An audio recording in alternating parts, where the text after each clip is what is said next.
There you go. Oh, we're live. We're still sitting down. That's all right. We're not quite centered. We're not centered. All right. This is horrible. It's all right, man. No, it's not. It's not. Fix it. Fix it. So I need to move it. It's probably one of those backwards things, so you have to go the other way. So go. All right. I got this. I'll let you know. Shit. All right. There it is. That's a little more centered. This way. Does that look good? More centered. More centered. Now your head's gone. Okay. We good? We're good. We almost have like a fisheye looking thing. I don't know. What's going on here? I think it's okay. Is there a Zoom or something? Sure. This is your computer. Yeah, I never do this though. Oh, that's true.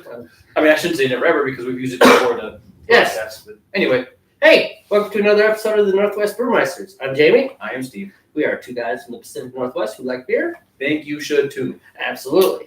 We are also the. Wow, my mind. So far away. What happened? Is there already a comment? There is. Is it Jade, welcome back. I had to look up on the. Is it Jade? It's Jade, yeah. I can't see the name, but the icon. Yeah. Oh, Jade. You're fast. You're right on time. Yeah. And the truck, big loud truck goes by. It's 15:47. Oh yeah, it's late again. Yeah, we're way late today. Wow.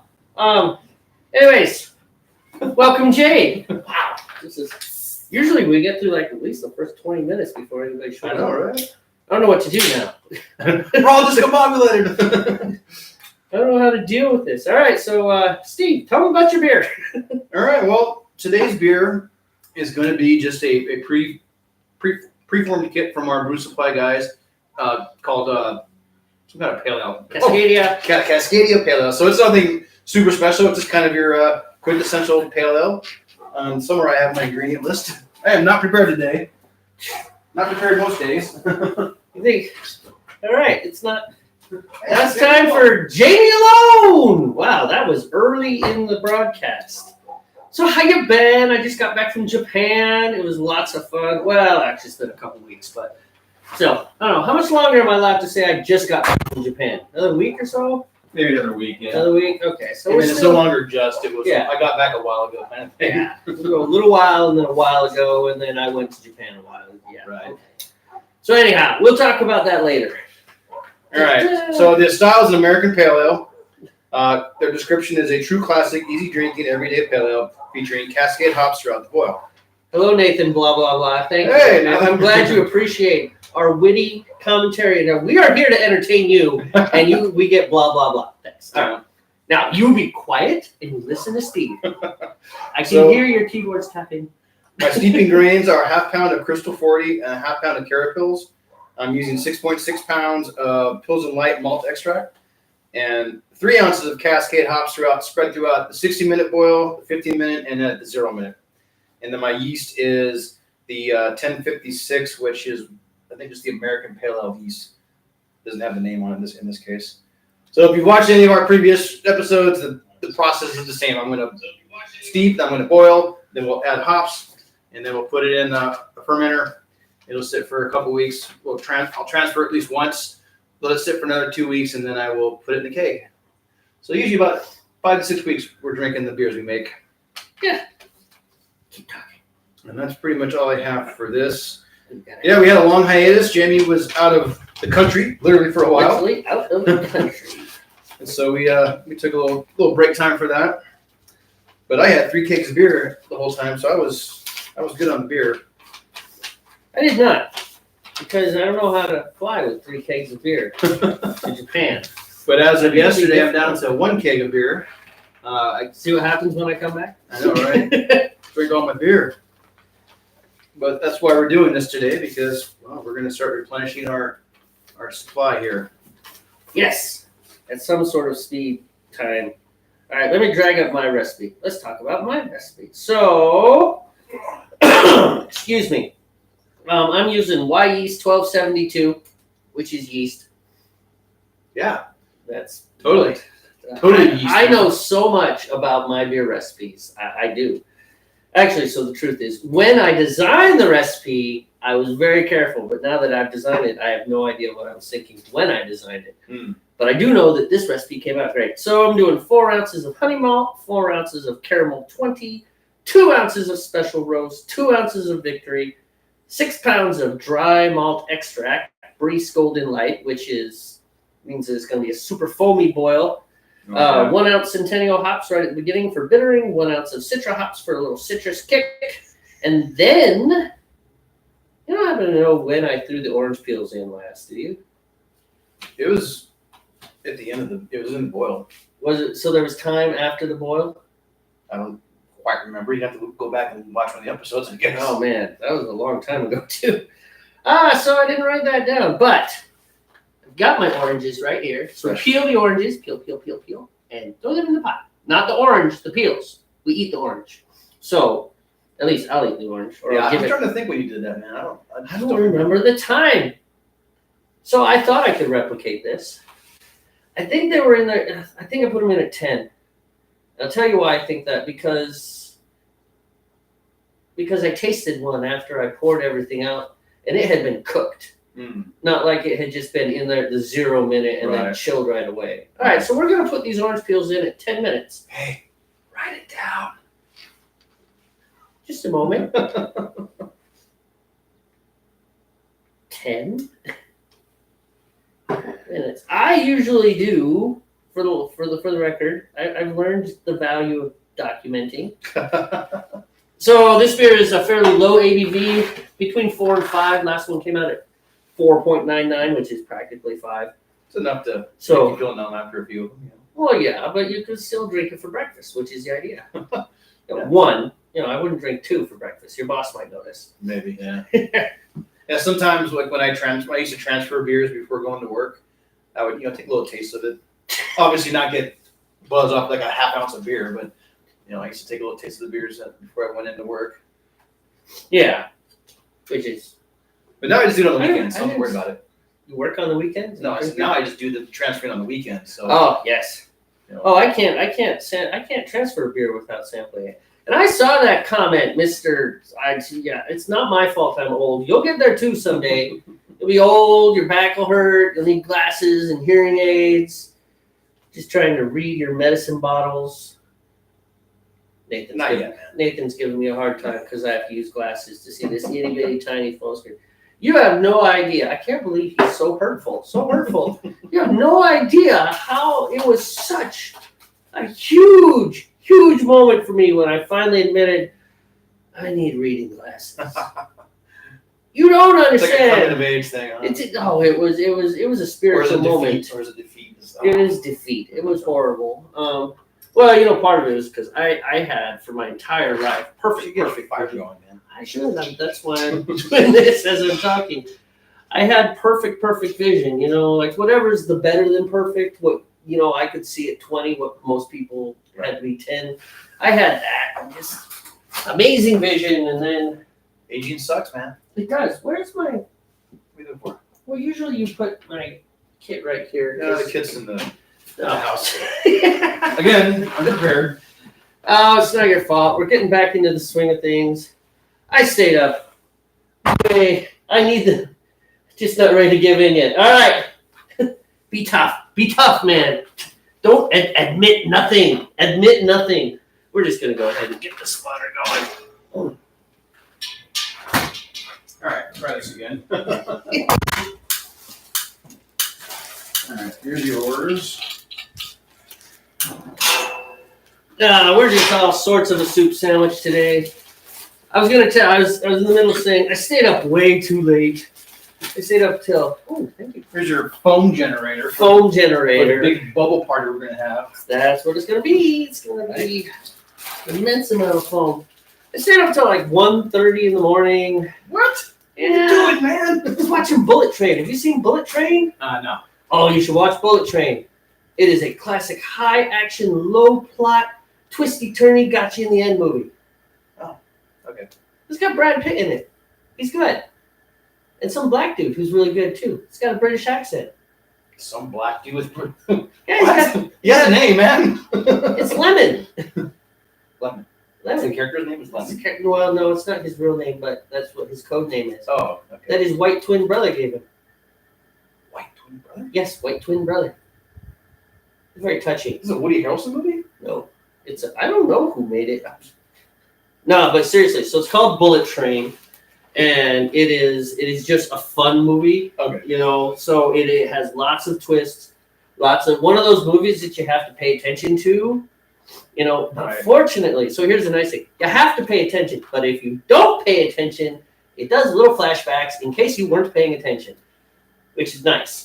The producer saw that. Yes, they're like, some of these people are not going to pay attention, and they're going to wonder where these things came from. All right. But it's super fun. Down with the thickness.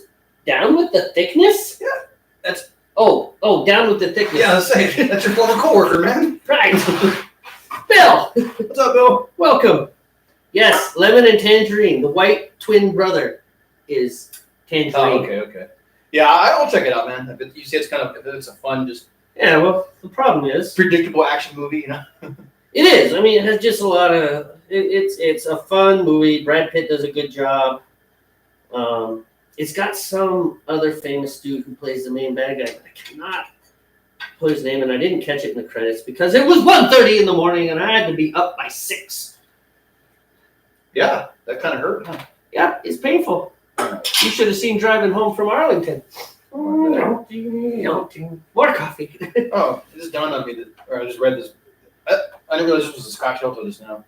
You didn't know Cold Smoke? So what we are drinking, this is Kettle House Brewing Company, which is from Lolo, Montana. Oh, no, Bonner, Montana. Okay. Yeah, Which- Jamey brought these back from his the last half of his trip.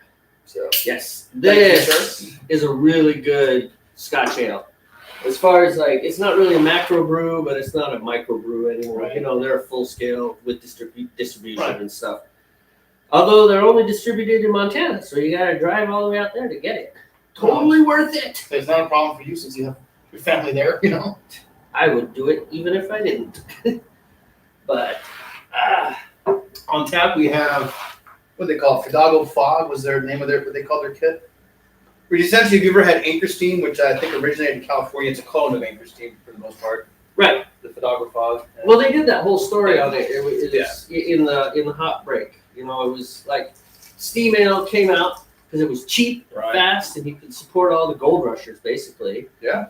And then that one guy, the Maytag guy, the guy who started Maytag, the appliance things that is still here today. Yeah. He started off with beer first. You know? Yeah, well, he bought Anchor Brewing, which was like the equivalent of Schlitz.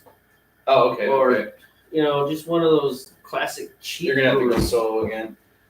All right, For a that's little okay. Anyway, General Zod was the main bad guy. Oh, okay. I remember. I know you're talking And about. I still can't his remember name, that though. guy's name, but he's British a good actor. actor. Yeah. I like him. Although he played a Russian. You should watch the movie. Everyone should watch this movie. Look it up. It's still on Netflix. All right. I am that.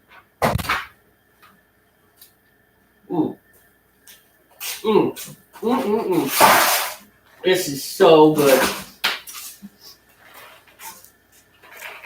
So, let's catch up here. Steve rocking the seagull ponytail. Yeah, right? Getting all long-haired and hippie-like. Bullet Train. Wesley Snipes and Woody Harrelson. No, not Wesley Snipes. We don't ignore you. We get back. Look, see, I'm here in the comments. Here I am reading. Nah, they ignore us. It's right there on the screen. Money Train. Yeah, you were thinking Money Train. That was the Harrelson and Snipes movie. Bullet Train was a lot of fun.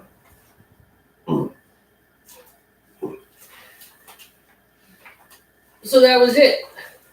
So I went to Japan. Japan was pretty much amazing. Some really cool things. Interesting thing, in Japan, they speak Japanese. I bet you're surprised by this, but you shouldn't be.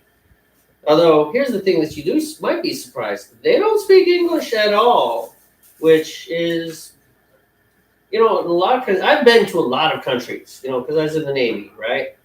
And there was always English. except in Japan. I've been to Japan twice, once with the Navy and once just this past month or so with my family. And both times I was struck by the fact that there was no English in Japan. None. Nobody spoke English. The street signs were in English, and the trains all spoke in English, which is fortunate. Otherwise, we just never would have got off the train. We'd have rode the train forever. We would still be on that train, wondering when we could get off and not knowing. But it was pretty much fantastic. I do plan on posting pictures eventually. I mean, I have them on my phone. You can do the little phone thing. But we had a great time. My kid paid for the whole trip, so we went where my kid wanted to go. And that's only fair. Of course, it was his idea to go to Japan. But we went to Tokyo and hung out just in some of the little small neighborhoods, which was a really interesting experience. And then we went to a place called Akihabara, which is spelled just like it sounds. Akihabara,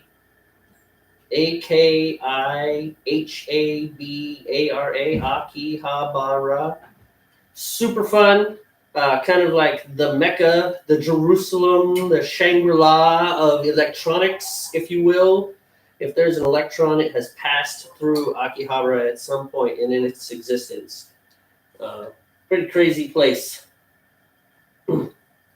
And let's see, did some really cool things there. We went to what used to be the Sega building. Now it's the Gigo building, Gigo.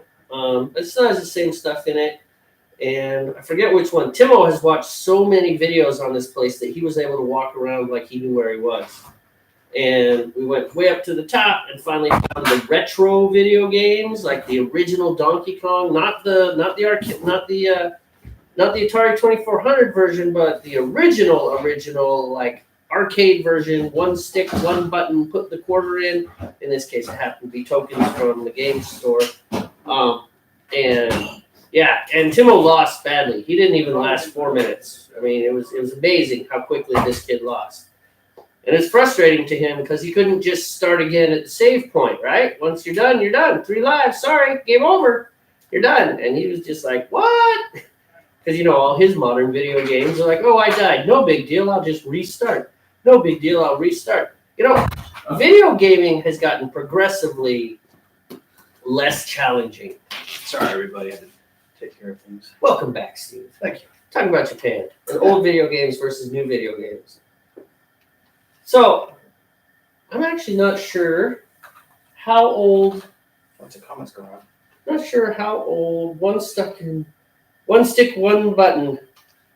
Happy ending. We read between the lines. Hey, this is a family show. We only check the not for kids button so that more people will show up. Or less people will show up, I guess. I guess that works backwards. Maybe we should check the for kids button. No, because even though we try not to cuss, we still make innuendos. Yeah. Yeah, and so do our viewers. One stick, one button, happy ending. We read between the lines. That's pretty. So many happy endings. His brain is scattered. You know what? Did you post based on Victor? There's too many comments here, and we only have 3 freaking viewers. What's going to happen when we have 1 million viewers? Then we're going to ignore them. Then we'll have at least one other person. They could be our comment person. Yeah, at least one person. Help us keep track of comments. Look, man, we'll give you a beer. Just keep track of this stuff. We can barely brew beer, let alone do video. Right. So video games, you're saying they're not challenges anymore, kind of thing? Well, sure. So remember Pac-Man? I think Pac-Man wasn't the first video game. Obviously, I think it was Pong. Pong was considered the first video game. Yeah. But Pac-Man was really the first video game to really kind of like when video games became something you could do. And you had 3 lives. That was it. I think at one point they introduced you could earn 1 extra every so life. many points you would earn an extra life. Right. Yeah. Well, in the original Pac-Man, you got 1 extra life. That's it. For the whole game, you earned 1. So you started with 3, you made it far enough, you got your extra life, and that was it. And then... Yeah, but if you lost a life or 2, you could get them back, but given enough more points. Nope, not in Pac-Man. That was it. You got 1 extra life. Oh. Quite certain. I don't know. I used to have an Atari 2600 back in the early 80s. and I don't remember that far back as far as the games go. Well, so that was a different Pac-Man. That was the Atari 2600. Oh, you're talking about the stand-up video game? Yeah, the console okay. Pac-Man. It looked different and everything. Yeah. You know. Yeah, I used to play on Atari, and I remember, if I remember right, you could, after so many points, you gain an extra man. But then if you died once or twice, as long as you didn't game over it, you could earn your men back. You know. Ooh. Anyway, doesn't matter. All the power of the internet, and we just sit here. Oh, another example that comes to mind when you talk about games not being challenging is like role-playing games now, some kind of quest-based game or mission-based game, your mini-maps give you your path, to get from A to B. Right. Where I remember in the earlier days, you had to figure it out, it didn't hold your hand through whatever you were doing, Right. You actually had to find your path. At the same time, these, modern games are just so complex, well, they're so vast. They're huge games. Like Legend of Zelda, Tears of the Kingdom. Haven't played it. Well, it's not out yet. It is. Is it out? Yeah. It's been out for a few weeks. I'll wait for my birthday to play it. Now I'm sad. Maybe I could convince my kid to give me an early birthday present. There you go. Now people were talking about it. Like, it's amazing. Sure. Well, Breath of the Wild wasn't exactly a small world. No, it's a huge world. You could go all sorts of places. I think I've scratched maybe 1/52nd of the world. Yeah, it was. But I haven't played in months. Well, you know what happened with me with Breath of the Wild? I was having a great time until I saw. You saw the ending. You're like, never mind. Timo beat it. The Netflix series, The Games That Made Us, is very interesting to our generation. I'd like to see that. I want to check out The Games That Made Us. Okay. Yeah, I might watch that one. Yeah, that sounds good. Everyone is a winner in type stuff like that new video games. Things that definitely appeal to my age group. It's like, I remember these days, especially like childhood things. Some of the toys from my childhood. Oh yeah, but sometimes you go back and watch some of the cartoons you watched, and you're like, "What? That was awful." You remember the Dungeons and Dragons cartoons? That's what came to mind. I watched that. That used to be amazing. It was scary. Mm-hmm. It's like, the bad guys. I know that Tiamat was not the bad guy, but that's the only bad guy I remember. And that, by the way, that's the only reason I know who Tiamat is. Is what Tiamat is. Is it? Dragon had a personality in the movie, so it's more of a who to me. Oh yeah, they called her she. It is. She's actually, if I remember right, she's actually a deity, but she takes the form of like a 5-headed chromatic dragon. Yes, chromatic dragon as opposed to diatonic, as opposed to metallic. Oh, chromatic as in colors, chromatic. Steve's told me all this before. Yeah, about the different dragons. The red, blue, green, black, the chromatic white. dragons, which are red, blue, green, those are the evil dragons. The metallic dragons, bronze, silver, gold, and such. Those are the good dragons? Those are the good dragons. Oh. If you want to play it that way. And now you know what today's episode is going to be all about. And yes, Steve was a D&D nerd. So in any case, but if you go back now and you watch D&D, the cartoon, it is horrible. It wasn't very good, yeah. It was terrible. Yeah. Just terrible. But when we were kids, they're amazing. You didn't care. You as a child, you didn't pick up on how terrible a cartoon was, So we got sploosh. I don't quite get that. They might be talking rah rah rah rah. That's probably a Christmas story. Maybe a Christmas story. Yeah. Legend of Machina is on Prime. Great animation and that's the cartoon show. version from the Critical Role people. Oh, because the season or the first campaign from Critical Role, their team name was Vox Machina. Vox Machina was the name of their group. So did they animate it? Yeah, they made an animated series based off that campaign one, and I think even they got most of the people to voice their actual characters come in and voice it. I haven't seen it yet. I've been wanting to see it because I listened to Critical Role, but one day I'll get to it. So Nathan's saying Final Fantasy is how I learned about the mythic dragons. Oh yeah, Final Fantasy. So what are the mythic dragons? I don't know. I just know Final Fantasy. I know some of the early incarnations of Final Fantasy, like 3. The later ones I didn't really know because by the time I kind of moved on to other things. So what are they up to now? Are they up to? Is it like 6? 15 or something like 15? that? Yeah. I don't know, man. I really don't know. There's a lot of them. I didn't keep up with the Final Fantasy world. I mean, there was nothing wrong with it. I just didn't keep up with it. So. Cloud with his ridiculous sword. Yeah, Final Fantasy 7. I was an adult when that one came out, and I played it. for a little bit. Someone had it on GameCube, the old Nintendo GameCube, and I played it on that. And that one was okay. I thought it was pretty fun. 16. 16 is the current. Okay, Wow. I knew it was up there. One of them's online. It's like MMO style. I think 14 or something like that. Yeah. I think number 16, I think I heard something that's back to turn-based stuff. Like the original, yeah. First time I ever played Final Fantasy, it was on original Nintendo. I think I bought it in like 1990 or something like that. Yeah. I bought the game at a Kmart that was down the street from my house, and I think that's when I played it. But I believe that because original Final Fantasy was released in Japan long before it came out in the States. Yeah. And I believe the one that is like Final Fantasy 1 for Nintendo in the US was actually Final Fantasy 3 in Japan. It's kind of weird that The numbers got they diverged it. They finally or converged. Excuse me. They converged it, and they after a while, and then they were all releasing on the same scale. You know.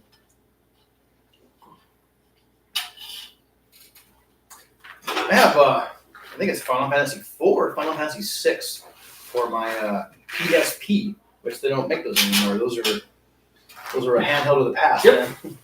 Yeah. I turned it on the other day just for giggles, and I tried to update it online. It wouldn't connect to the internet because it can't. The technology of my my modem is too far advanced for that. Yeah, it's like I won't communicate with it. Yeah. Well, that's the problem with the old G5 downstairs. It still connects, right? Yeah. So I communicate, in the house. It's all wireless. Sure. And I use it as a server as much as anything. But yeah, I just, do you want to update? No, do not press that button. Don't update. We'll have to Freeze hard up. boot. That's just a comment pop. What is the NES FF3?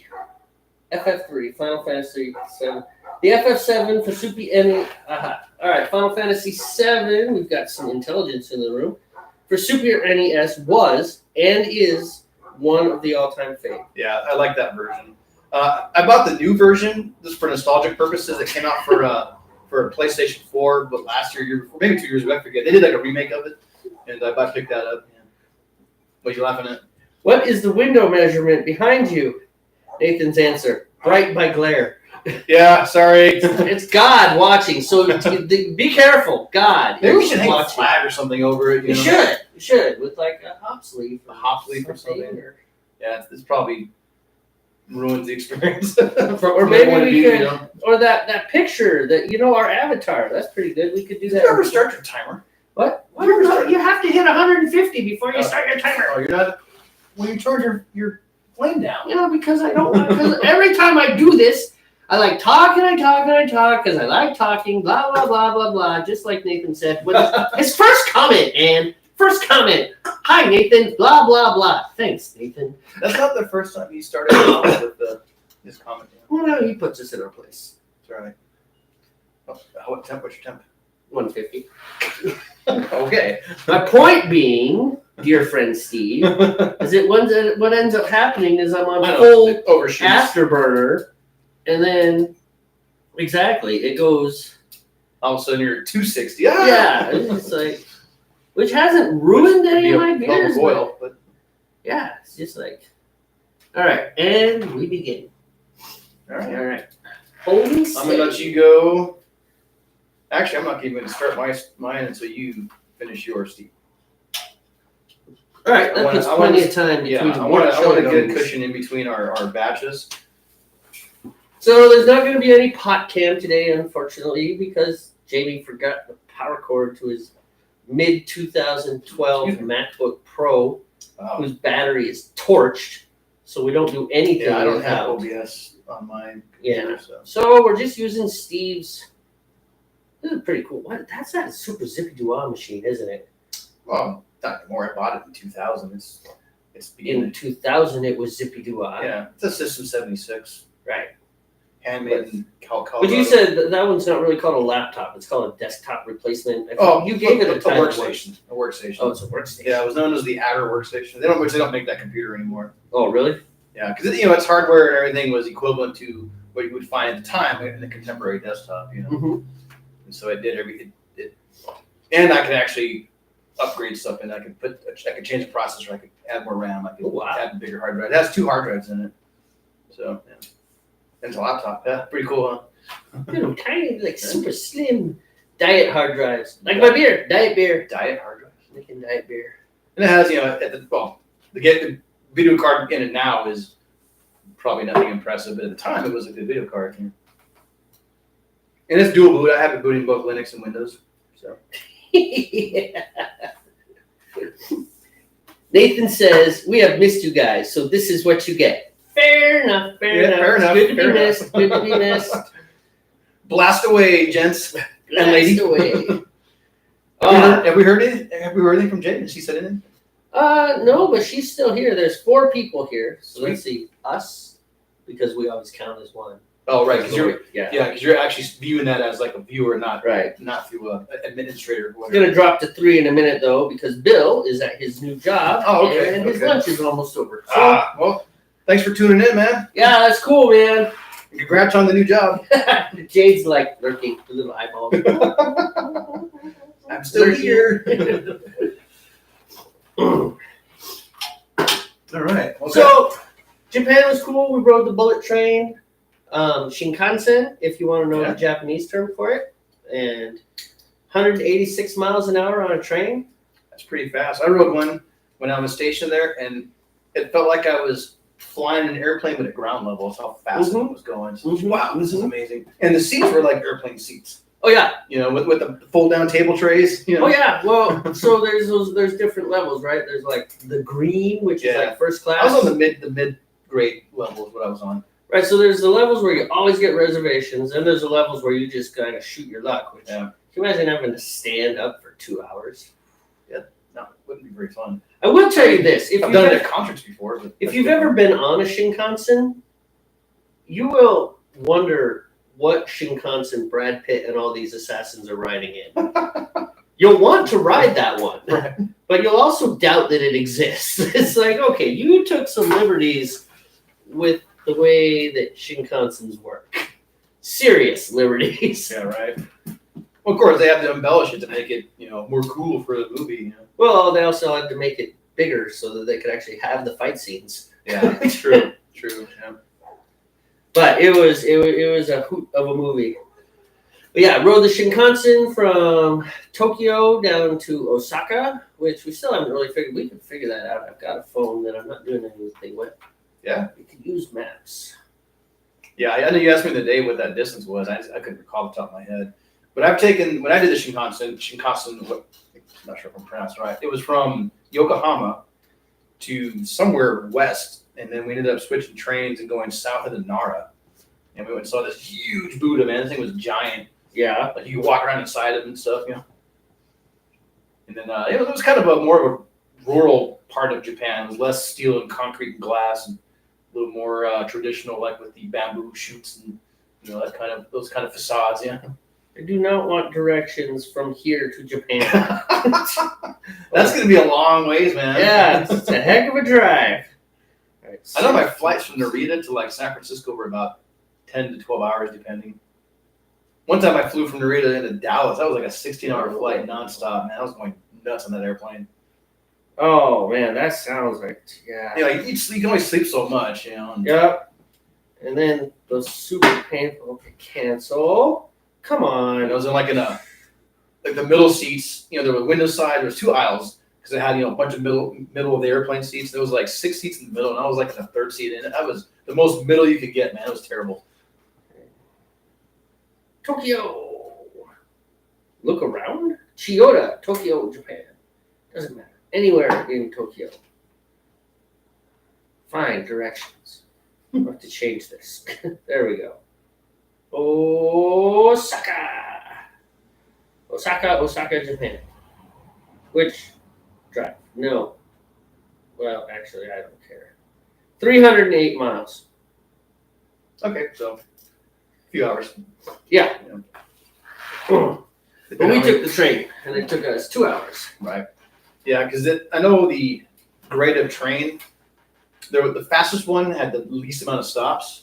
Right. And then the middle one, which I rode, had a few more stops, and then there was more of a local style Shinkansen. Yeah. It stopped very frequently. Right. I mean, it still went fast, but it stopped. Yeah. All the time. Right. Yeah, we rode probably the same one you rode. The Hikari is the one that we rode. Oh, yeah. And it had like 4 stops. Okay. And it was like those different trains, like the one that stops everywhere. Not only does it stop more, but it has a lower top speed. Probably because it's getting ready to stop right about the time that it's getting up to speed. Get up to speed, yeah. Yeah. Yeah. The Nosomuri that's the fast one. It has like 2 stops and it does 200 miles an hour. Oh, man. Crazy fast train. Crazy. Yeah, in Italy, I rode I don't know if it was a bullet train, but it was pretty fast. We pulled into Naples, and a couple buddies and I, we took the train from Naples to Rome. Yeah. And but I don't think it was as fast as a bullet train, but it was pretty fun ride though. I don't think anyone has bullet trains like Japan has bullet trains. They're the only ones. Yeah. You know what's interesting though is I was thinking about how hard it would be to get bullet train technology in the U.S. They'd have to change the infrastructure for it. You know? Well, they'd have to change the infrastructure, and they'd have to fight all the enviro groups. Well, because are they trying to build a bullet train right now that goes north and south here? California's trying to build some sort of, they call it light rail. I don't know if it's a Right. bullet train or not, but. Any commentary? No, just Jade looking around, all sneaky. Still looking around? I know that it's a light rail, but I don't know how fast it is. It's probably the same concept, you know. But it would just be so hard because they would have to, because one of the things, so I was reading a little bit about the bullet trains because they're proud of them, right? Yeah, you know, sure. They should be. They're an amazing. I mean, they're efficient. They don't pollute. Yeah. What are they? They're electric, right? It's electric, yeah. Yeah. They're just electric motors that just really zip them down. Yeah. I hear they're building one that's supposed to be stupid fast, like 500 miles an hour on the ground. What? Yeah, it is like the length of Japan in 2 hours type deal. Wow.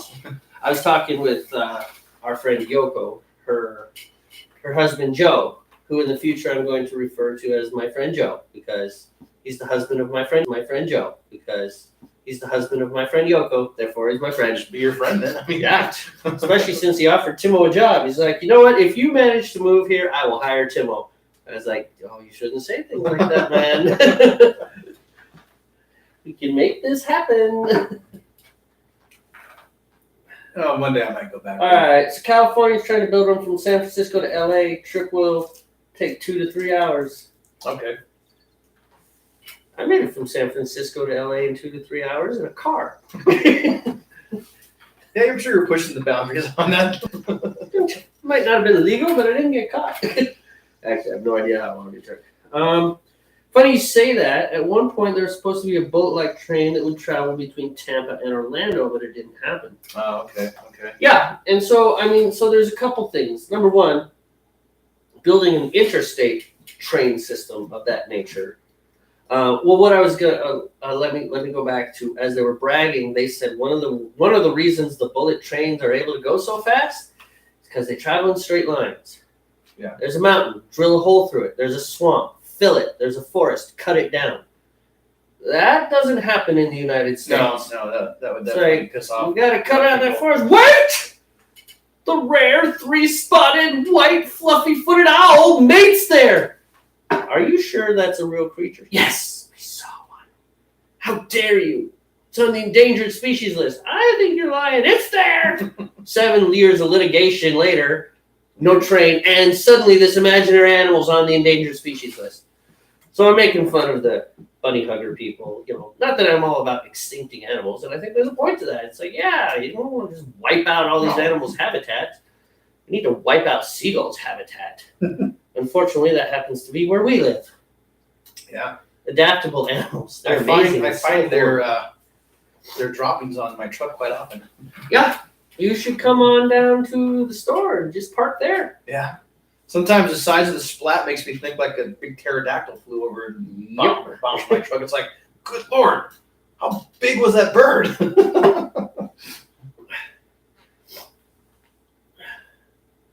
No, I heard Orlando to Tampa, but I was saying, all right, see you, Bill. Bye, Bill. Anyhow, I was saying just an interstate one would be too hard because they would have to fight federal environmental protection, and state and local, and any radical unless they group. can find some optimal route that doesn't go through that stuff, or at least minimally. Well, it's probably worth it to look at the existing train system. Yeah. Look at those train tracks, because the truth is trains don't like to turn corners anyways. No. I mean, it just doesn't matter. It's just if your train's doing 186 miles an hour, it's even more so. Right. Then we'd rather avoid a corner. I think a lot of our railroad infrastructure has a lot of curves, man. I'm sure there's a lot of straightaways, but it does. a lot of mountain routes and stuff. Especially like where I'm from, and there's a lot of train tracks going through the mountains and climbing up and doing switchbacks and stuff. Right, and that's you can't do that with a bullet train. That's the other thing, is that the places where the bullet trains run are flat. Yeah. They're all on the coastal plain of Japan. All the mountains are in the interior.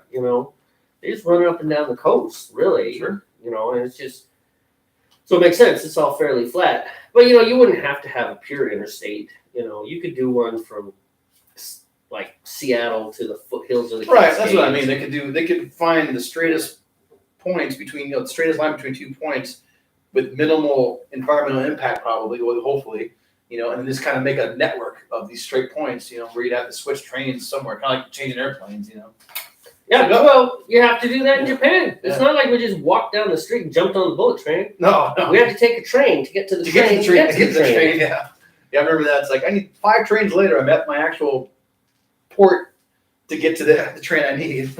So Jethro Tull is wondering if we know where the Czech Republic is. Yeah, it's over in Eastern Europe. Yeah. I kind of played around there once in the Navy. Yeah. I forget. When I was a young child, I went to Czechoslovakia, which of course now is the Czech. Yeah, I mean Czechoslovakia doesn't exist anymore. Right. But yeah, well, we went right up to the edge and saw the barbed wire fence and the guard towers and the grave of the woman who almost made it. Oh. Yeah, I mean, at least they told us it was a woman. On an 8-9-year-old kid, the gravity probably wasn't there. Right. Nowadays it'd be different for you. Yeah. So is our viewer Jethro Tull from the Czech Republic? I don't know. No, Jethro is. He's part of the Discord. Oh, okay. Yeah. I mean, I don't know if I've seen him very much on our. Nice. Your real name's not actually Ian Anderson, is it? That'd be funny. Nice. It's actually middle, but we were on the east side. Correct. Yeah. No, he is not Ian Anderson. I know. I'm being silly. No, I've never been to that area. The closest I've been to was Slovenia. I got to go to Slovenia one time. Yeah. And it was because it was a port visit when I was in the Navy. So. Yeah. So, unlike most Americans, we do know where the Czech Republic is. However, like most Americans, we have no idea what the provinces of Canada are above us. BC, straight up. BC. That's Saskatchewan. Ontario. Where's Ontario? I think Saskatchewan's over Montana. Yeah. Or maybe it's just south I really of don't Montana. know. Is that like south or north of the North Pole? That's a good question. Yeah. Where you're approaching? I don't know. I may have been a little bit embarrassed by my lack of knowledge of Canadian geography on the flight from Japan. Oh, okay. There's some Canadian. Dude, this dude sounded Canadian. The A's and with everything. the A's. Yeah. That's all. Everything. Oh yeah, I got off the train and went out in the booth there. Eh? It's good. We had some back bacon and some maple syrup, and it's good times. Yeah. Yeah, those people in France, they're not so nice. So they don't like maple syrup. I don't know what's wrong with them, eh? Why wouldn't they like it? Maple syrup's it's like a gift from God, eh? I do a lousy Canadian accent, but it's better than my anything other accent. There you go. All my accents. I've lived in the United States for almost 47 years, and I've yet to go to Canada, man. Really? You've been to Canada? And I lived in Maine for a while, which real close, Yeah. I'm living here in Washington, real close, and just never went, man. I've been up to the border. I've actually seen Canada. Oh, looks a lot like America, doesn't it? Yeah. Drove up to what that little town is right there on the border. Jethro says he doesn't know the provinces either. Oh. Make us feel better, thank you. Thanks, man. What's that little town up there by Birch Bay? It's just north of Birch Bay.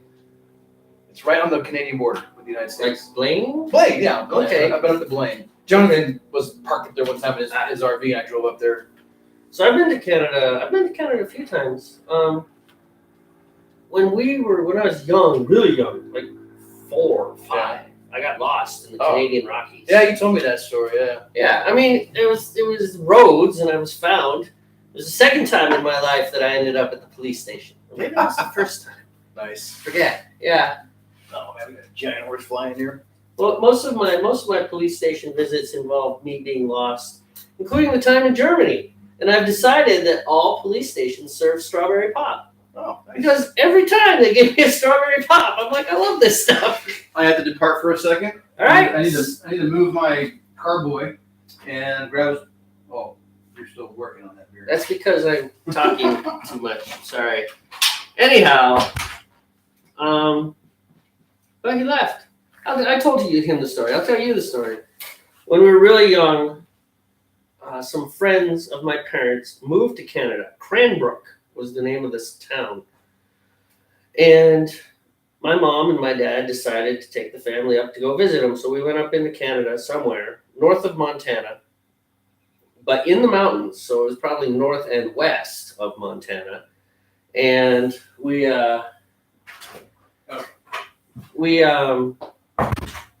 so we went up there, and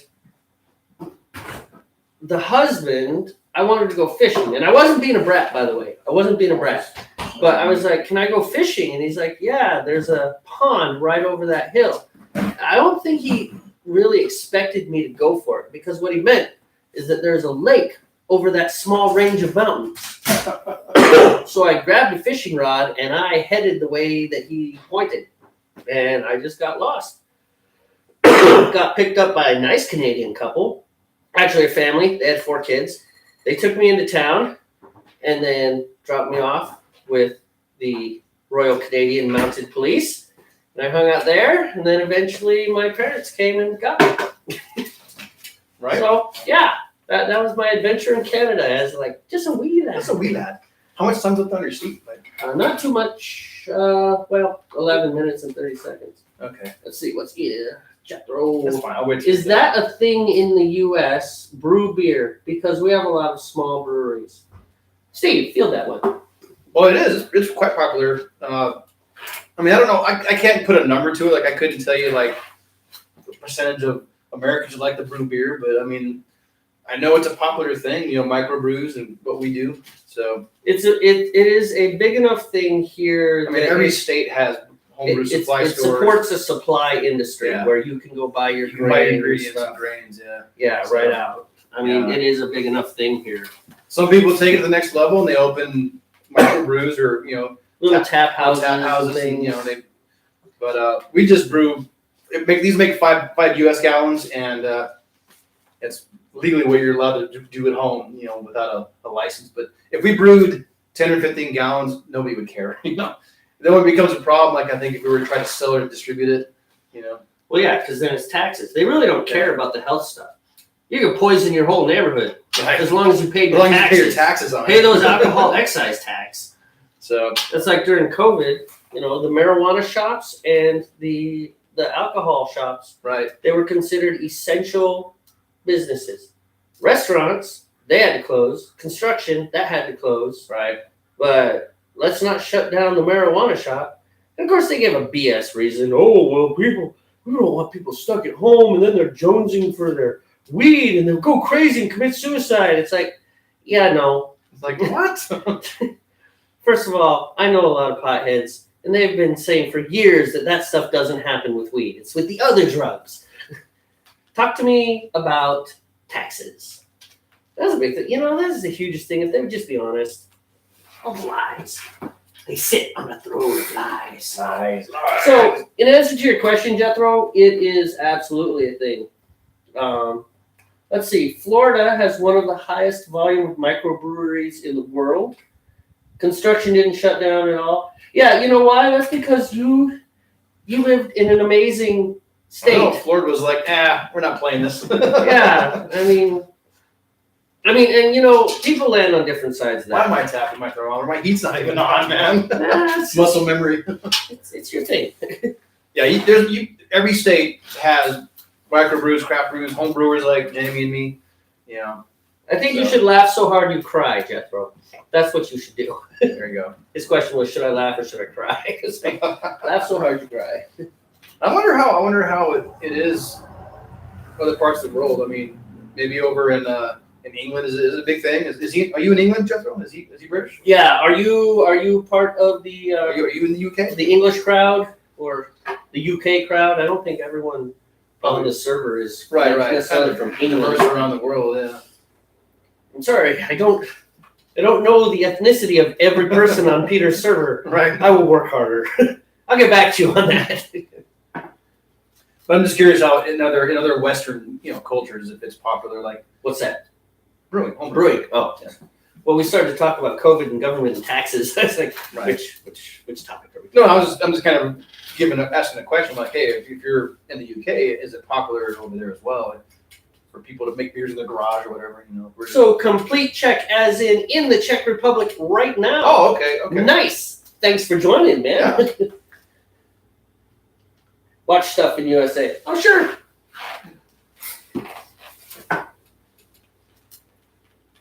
But anyways, I don't know. Waiting on. We have someone from the Czech Republic and 2 Americans. Okay, good. All are welcome. By the way, since we're talking about it, and we're never afraid to offend, what do you call yourself? Like American, English, French, Czech Republican, Czech Democrat, Czech Libertarian? I bet those political parties don't exist there. Probably not. Fill in the blanks. Oh, he calls himself human. Okay, we'll go with that. Well met. So we've got Americans and a human. I just don't know. What's different places, Right. Like Holland, Netherlands, Dutch. Dutch. Right. It's like the short name is Dutch, Yeah, but Holland doesn't start with a D. Neither does Netherlands. No. Like America, American. England, English. Yeah. Which is like kind of Englandy. It's English. Englandy? English. Oh, is it exactly English? No, it's English. The ish. ish suffix kind of blurs the lines. Exactly. Kind of late-ish to work. Okay, are you serious with that? I mean, because you got that haha. Is it Bohemian? I think he's messing with me. Maybe. I don't know. I would be messing with me at this point. Roll with it, man. All right. I don't know what to do. Okay, nope, he's being serious. Bohemian. Yeah, another one. B comes before C. But that's okay. It is not. It is not. I'm confused. I don't like being confused. I like to know. It makes nice. All right, yeah. Okay. All right, so cool. Well, I didn't know that, No, I know, yeah. You wouldn't guess that. Learn new things, man. That's awesome. Yeah, I mean, it's worth talking. That's an interesting thing in our land of hypersensitivity. Yeah. No, seriously. So America. I'm just kind of snorting at the hypersensitivity. No, you're really. I was talking with our friend Yoko from Japan about it, and she's like, "Yeah, that does not exist here. That whole you say a color and suddenly it's a race thing. It's like, it's black. Look, it's this is not a racial statement. It's black. It's just a color thing. So much, So many things are taken out of context, man. Right, and so in America we tend to be hypersensitive. But I like to know that about stuff just because I think it's interesting, your name is Tang Sung Z. It's like, so what part of Alabama are you from? You want to know what's interesting? Is that there was a girl whose name was kind of Vietnamese sounding, Vietnam, that area, right? So not Chinese, not Japanese. Right. So like Sung or something like that. Dong or something like that. Yeah, or like. That's more Korean, what I said, but yeah. NG. What's the NG? Yeah. Anyway, so she did that, and I was like, oh, really? I said, so where's your family from, right? It's like, where's your name from? Because she had. Well, yes, as a matter of fact, that's exactly what she said. She's like, oh, Alabama. It took me 20 minutes to tiptoe around and find out where the name came from. Right. She had Asian features. She had an American accent. So it's like, all right, so you are from Alabama, sure. Although I don't think she grew up in Alabama. Oh, she didn't sound like this. Well, speaking of that, there was a comedian I remember seeing back in the 90s, Korean American, but he looked very Korean, but he was from Tennessee, and he had the Tennessee Elvis-style accent. In fact, he even sounded a lot like Elvis now I think about it. Maybe I think it might have been part of his shtick, but he used that as part of his comedy stand-up. He's like, yeah, I'm from Tennessee, I know I don't look at, kind of make jokes about it, but he looked very Korean, dark hair, the eyes and stuff. Right. All right, so Jethro says Czech is also correct, and that makes sense to me. Right, yeah. I mean, obviously, it wouldn't be Czechoslovakian anymore. No, right. Because that doesn't exist. But anyways, well, yeah, and that's something we've mentioned before. What does a German look like? Yeah, kind of like you.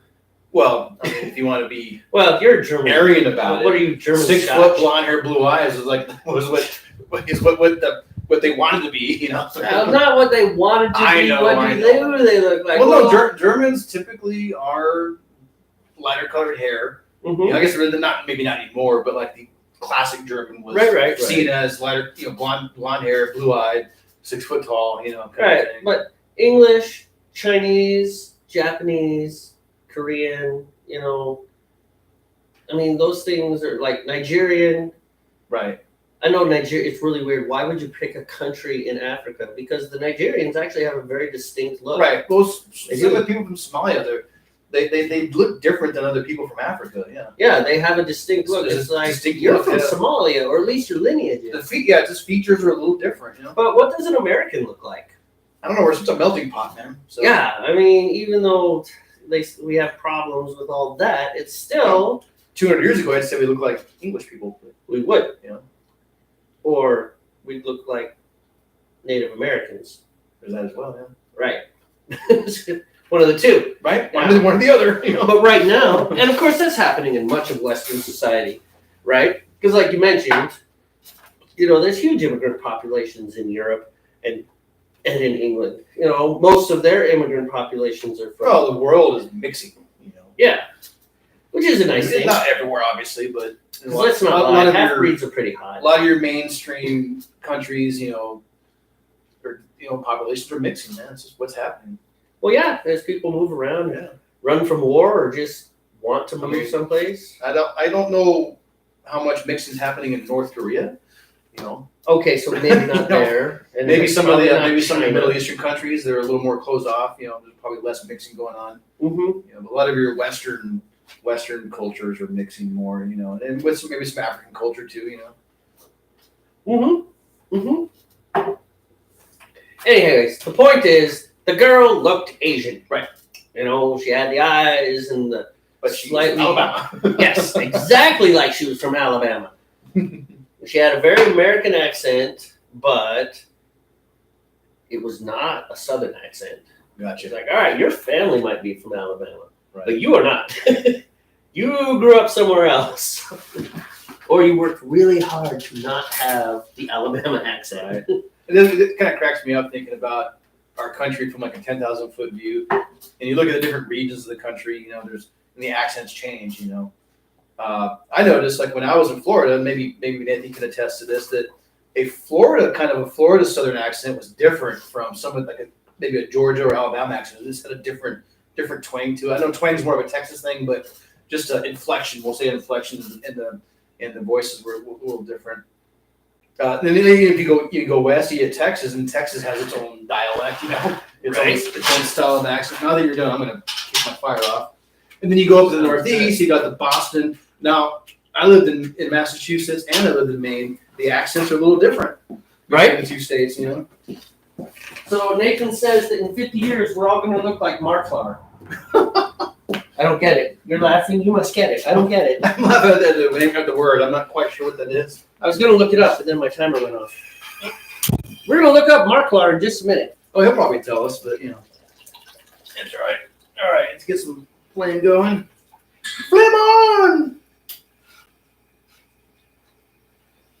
But one of the things about genetics is they tend to be a little bit unpredictable. Right. Like you take a white person and a black person, and it's like, all right, we're gonna get like kind of a cream. color. No, you get a black person with white features, like Also, dark black, white cream features. color, a cream color. Yeah, well, yeah. Complexion. Well, and most of the time you get like Halle Berry. That's right. another one. Or Barack Obama. You know? Here's an example of like weird genetics. Some families in Mexico, more like kind of Central or South Mexico, both Mexican parents. The child is born with green eyes and red hair.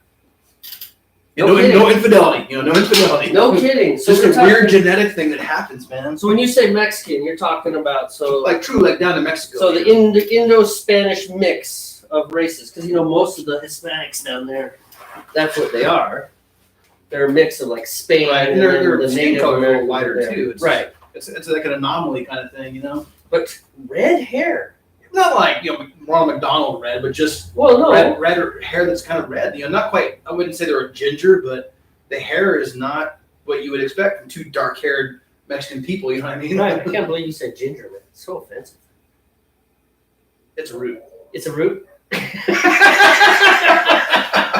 Ginger's a root, man. What are you talking about? Marklar is a South Park reference. Oh. I should have got that, man. I used to love watching South Park, but went over my head. So catching up super quick. In 50 years, we'll all look like Marklar. All right. I'm going to have to look that up. Oh, that's I'm not a South Park. Yeah, I don't remember. Nathan says, yes, when I was locked up in Louisiana, they said I had an accent. Yeah, we might want to hear that. Another example, Louisiana accent, especially when you get you start doing the Creole, and it's different. The accents are different, man. Ginger is okay. I'm with one for 10 years. Nice. You said that. That's Jethro. That's okay. Awesome. Yeah, no, we love to slam on our hypersensitivity here. Yeah. We make fun of all the hypersensitivity. So let's be honest here. Steve is my sea anchor. He is the common sense. He is the brake. He is the guideline, the guide rails, the safety system, the thing that prevents me from embracing controversial subjects because I love politics.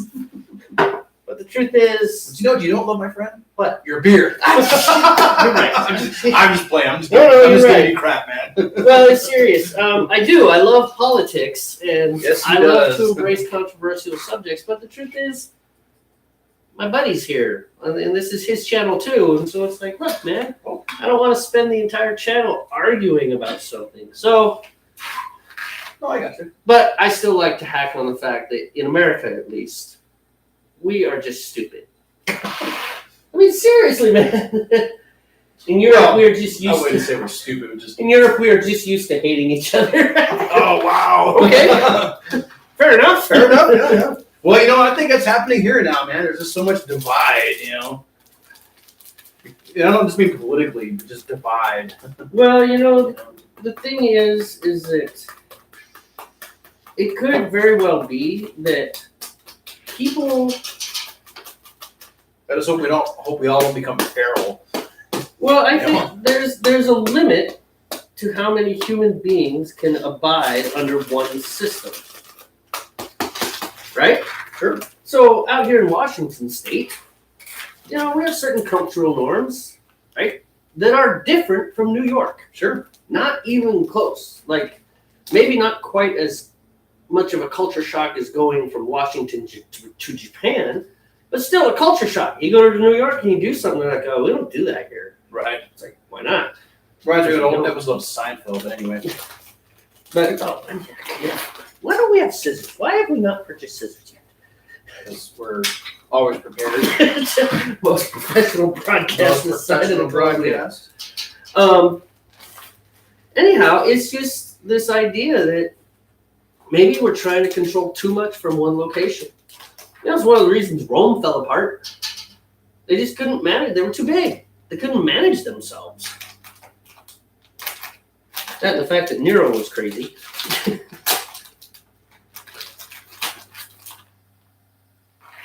Nero. Yeah. Well, he was crazy. Yeah, I know.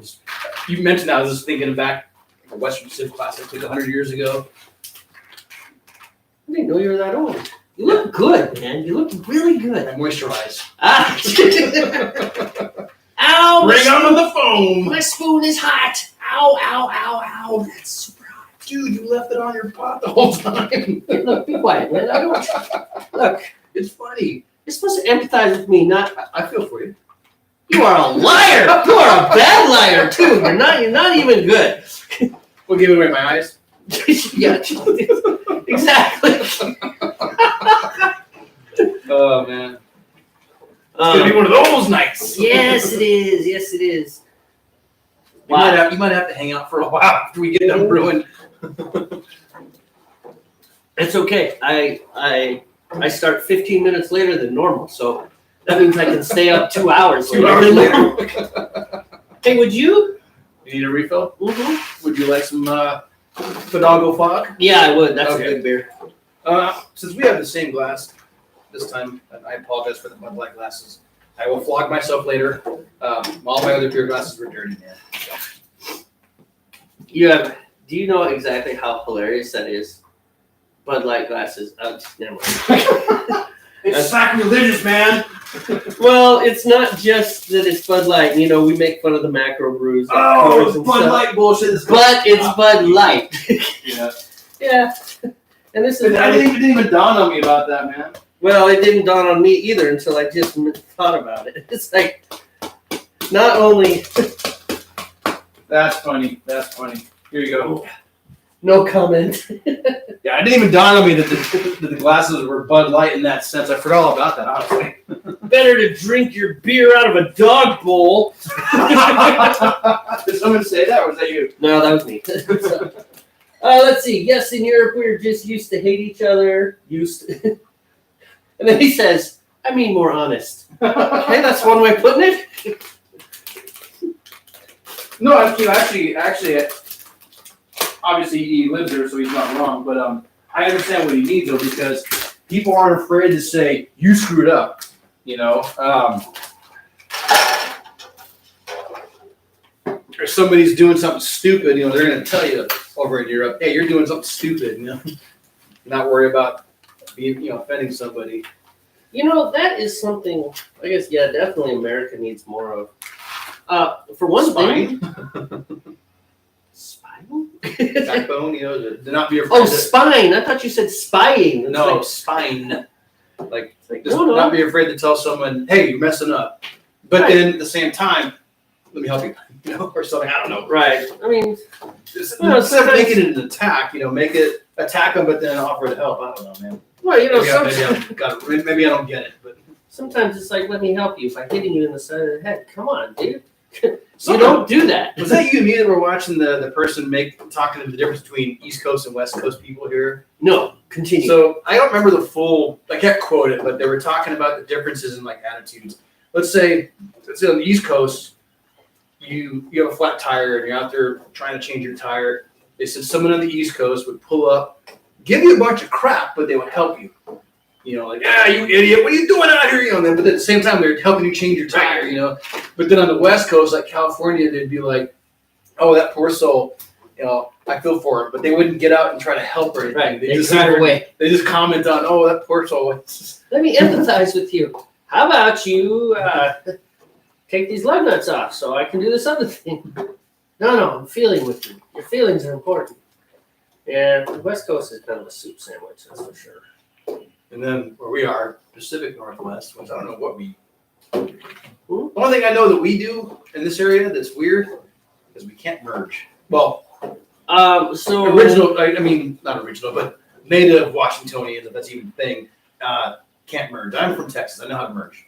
Oh. On the highway. I drive a Suburban. I don't care. Yeah, your Suburban weighs more than it's most like of the little toy cars that people drive around here. I'm coming in. You can get crushed or you can get out of the way. Your choice.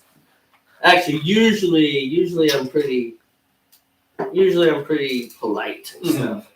But I try to make an honest effort to be a better driver, be polite. Sometimes depending on what's going on, I might be a little aggressive. Not in a bad way that cause an accident. Be like, "Nope, I'm taking this." At a four-way stop, it's like, "All right, no one's moving. I'm going to take it." Right. I mean, somebody needs to make a decision. Right. So I'll be the one to make the decision then in this case. But I know there was one time I was in Seattle with my trailer. So that's like 20 feet of Suburban, 20 feet of trailer. 10. So it's like 50 feet of vehicle rolling down the road. and I needed to get in the right-hand lane. And so I signal, and I signal, and I signal, and finally there's a gap, and I see this Lexus about probably 20 feet behind my trailer, but there's this gap I can fit into. And I see the nose of that Lexus go up.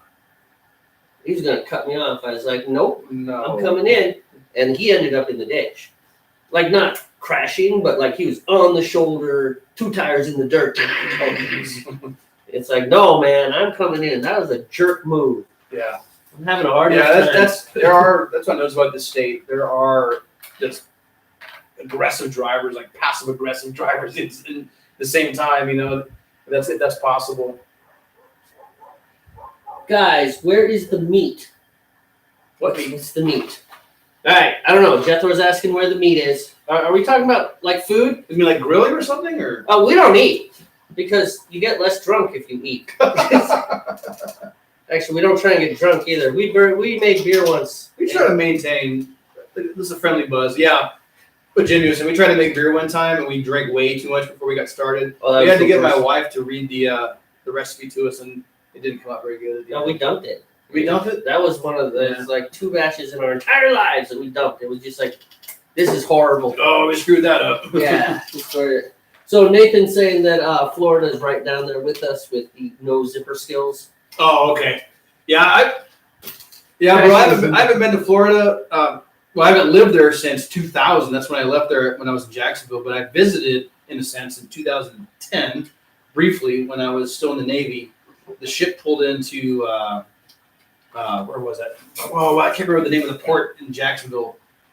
Anyway, we pulled in there. I got off the ship for a few days, Pragmatic, and then flew back to Washington. But I just don't remember. I don't remember the drive in there back then.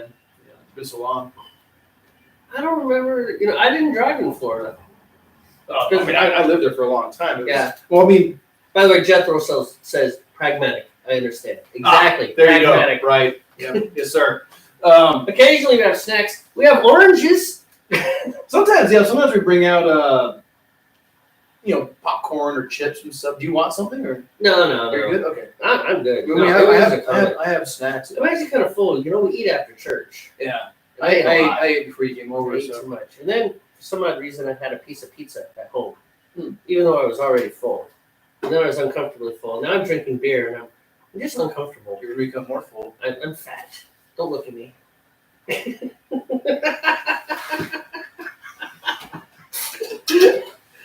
That's why I'm making a low ABV, low calorie beer. I know, right? What am I making? Pale ale. It's probably going to be on mid-grade. It'll be stouter than mine, I think. So I'm doing 6 pounds. How many? You're doing 6.6 pounds. Mine is 6.6 pounds of light malt extract. And then my grain bill is actually pretty, like a pound. That's it. Yeah, so yours is not going to be much stouter than mine. It's be pretty light now. It's light beer, at least for us. ABV wise, I don't think it's going to be more than 6, man. I don't think it'll even hit 6. I think you're going to top out at 5.5. Right. Well, I figured, it'll be ready. Summer's right around the corners. What, a week and a half away or so. And so calendar-wise, yeah. Calendar-wise, But by the time this was ready, it'll be probably about midsummer, and it'll be a nice beer, nice lighter beer to have. Well, that's kind of the reason I made this. Oh, okay. And also, I was just like, I didn't have time to think, so I'm like, all right, I'm back to sale. Yeah, the other day, Vinny, my coworker, was like, "Hey, what are you gonna make this week?" And I'm like, "I don't know. I'll probably just do one of their pre-made kits and instead of trying to build a less kit." Expensive than the Scotches or the Russians. Yeah. Man, those are expensive beers. $100 for a 5 gallons beer. That's a lot. Yeah, but I'll make another batch of Resurrection Ale for the end of summer. I think I'll brew it at the end of summer. That way, right at the start of fall, it should be ready. Because you can pretty much make that every 2 weeks. Year round. Resurrection Ale is a year-round beer, man. It's a really good beer. I am very happy with the last batch. Yeah, I'm very happy with it. I think put it in the tome. That is tome ready now. Do you even know where the tome is? Yes. Wow. No, you don't. I have a general idea. All right, in your house doesn't count, man. It's on the shelf. Yeah, okay. He doesn't know it. We bought this special. Well, actually, it has like nice heavy paper and a cover and stuff. What do they call it? A moleskin? Yeah, we're going to write our recipes. $20 notebook. I don't know what I was thinking. and we keep everything on a freaking phone. This is our tome. Which, if the battery dies completely, it's with all my beer literature, which is on the shelf. I just gotta find it on the shelf. It's a big shelf. You gotta know where it is. I do know where it is. It's not precisely where it is. It's with the beer literature. All right. It's with the beer literature. No, between all the beer magazines, the brewing magazines, and the books, it's all collected with that. Right. One day. But yeah, I think Resurrection Ale is finally dialed in for the tone, dude. How's your handwriting? Terrible. No, I can. You're left-handed, aren't you? I am left-handed. No, I can actually write pretty decently when I slow down and write. You should send it away to my mother.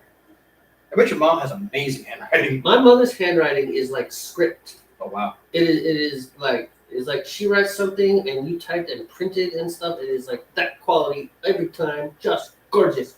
So your folks went to school when penmanship was a big thing. Yes, you still learned cursive, which my mother doesn't write cursive, by the way. Penmanship was a thing when I went to school, but I bet it was more important even when your folks were in school, you know. Well, there was more writing happened after they got less out. typing and yeah, exactly. Yeah, I mean, writing was important. You have to be able to write. You know what? Speaking of that, segue, ding, tangent. Got rid of this. Who doesn't like? Wait. What? Do you like IPA? Who doesn't like IPA? I love IPAs. Has no soul. What?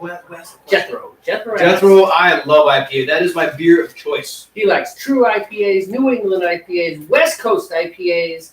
A really weird IPA we had the other day. That was good. Yeah, I love IPAs. I've always been. I shouldn't say always, but over the years I've really developed a taste for them. So, but as much as I love them, I haven't landed how to make them very well, though. It's true. Well, maybe you need to make more. Yeah, it's just going to take practice and experimentation. Kind of like with the Resurrection. I'm going to have to go this way, that way with the grain bills and the hops and try to find that perfect balance that I think Except for with good. Resurrection Ale, the very first batch was amazing. Here's the sack for Nathan. Yeah. We're so mature here. So mature. But it's funny. Yeah. I watch you and I need one now. Yes, you do. Oh, you know what's interesting? Czech Republic. When we were in England, do you have Pravda there? Is it Pravda? I'm not familiar. Oh, I gotta look it up. The only beer. The only beer I'm familiar with, I believe, and I hope I'm not making a mistake here, is Pilsner Urquell. I believe it's Czech Republic. Excuse me. We're gonna have to look this up. I don't know about Pilsner Urquell. I know this. I swear it's Pravda. If I see a picture, I'll know it.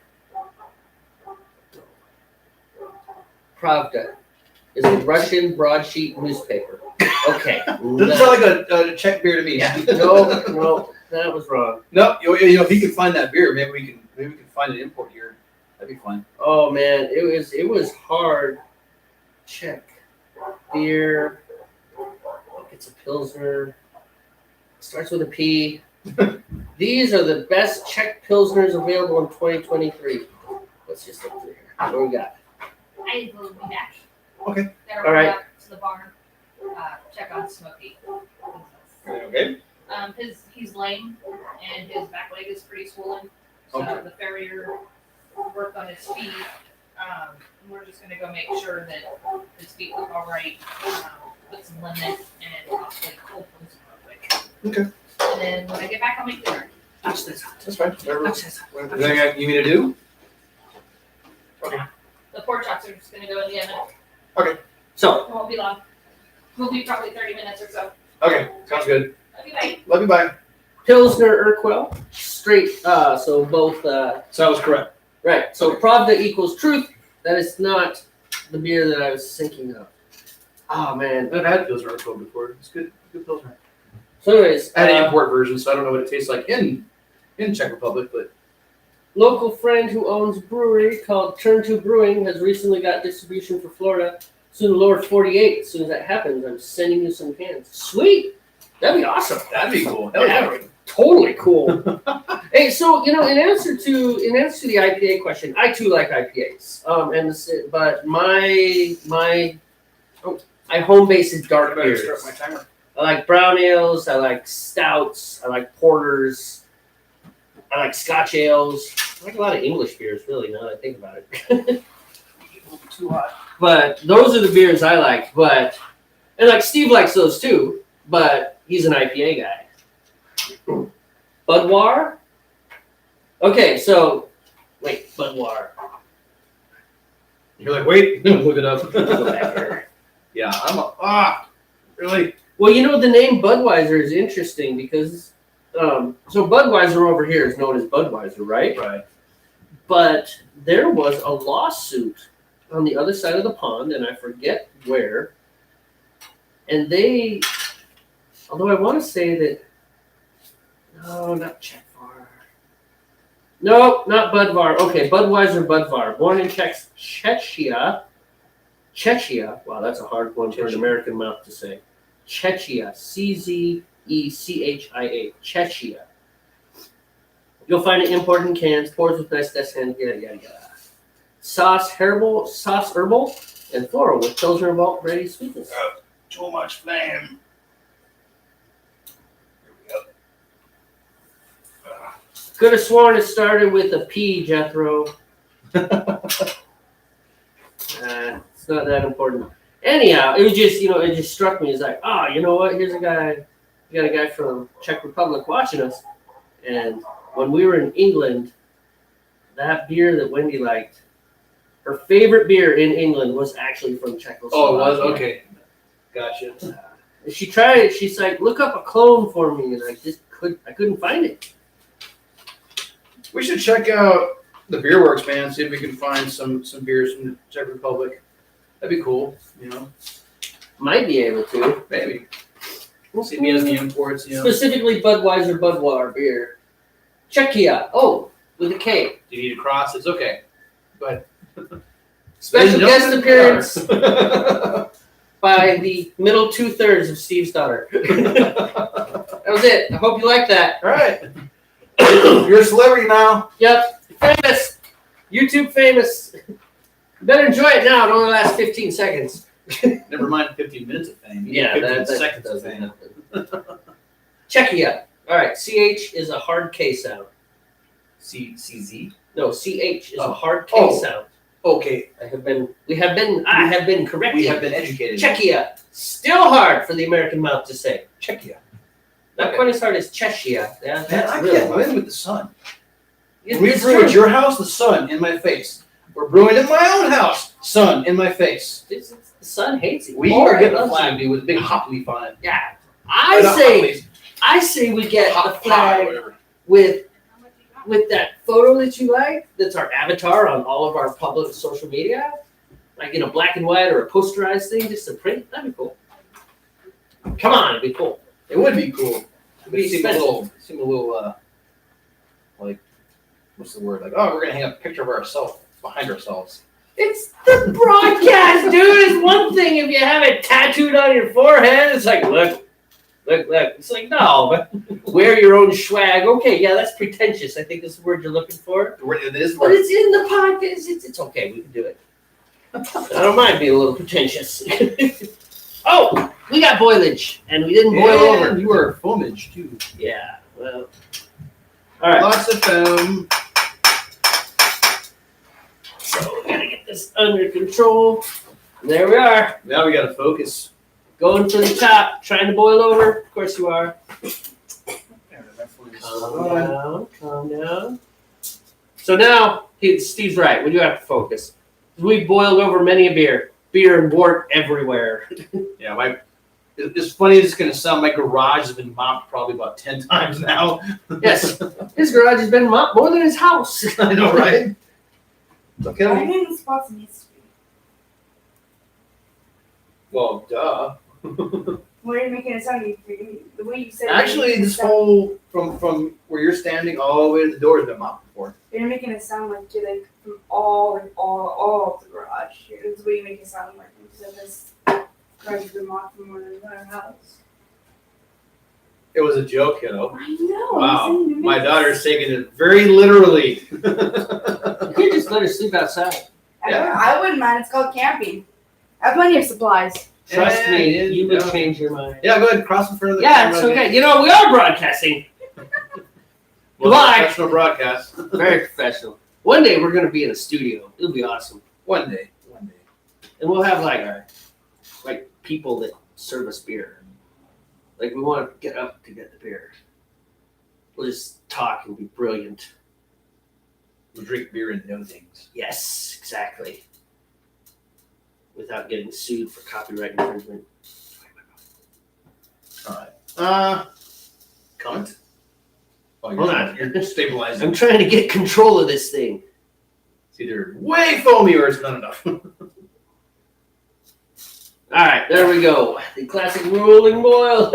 There you go. We get the technicalities from Nathan. Yes, always with the technicalities. Okay, now it's time to add the hops. And my first hops are, Mine are all Cascade, so okay, so just leave 3 ounces of Cascade. We're good, man. where are they? In the white bag? The white bag. In fact, you can just bring the white bag out and we'll throw it in the recycle bin after you Okay. pull your hops out. Centennial and Citra. All right. Oh, convenient. Yours are in a Ziploc bag. Oh. How convenient. Recycle bin, floor. You know, it's kind of the same thing. Do when we clean up. Let's just keep the floor dry. That's all I'm asking. Yeah, sure. No boilovers. Uh-huh. Don't spill your beer. Uh-huh. Hopefully we can maintain that. We can achieve that this round. And I have to move forward because of the sun. Is that the 20-year plan? Served when your knees are done? Yes. Shut up. Maybe. Dude, I need to sharpen this knife. I have children. They can pour beers for us. You know, they used to enjoy pouring my beer. They, let me get your beer, Dad. Now they're just like, no, I'm busy. So I wouldn't say that Timo enjoys pouring my beer, but he sure doesn't complain. They used to fight over who would go grab me a beer back in the day. You know, when they were little young, cute things. Yeah, now they're teenagers. Now they're all teenagers. Like, Dad, you can just like F off, you know? We don't care. No. All right. I'm suffering from a side effect of beer. Then, take care of business then. Yeah. Here, let me grab the monitor because I can't see that far. All right.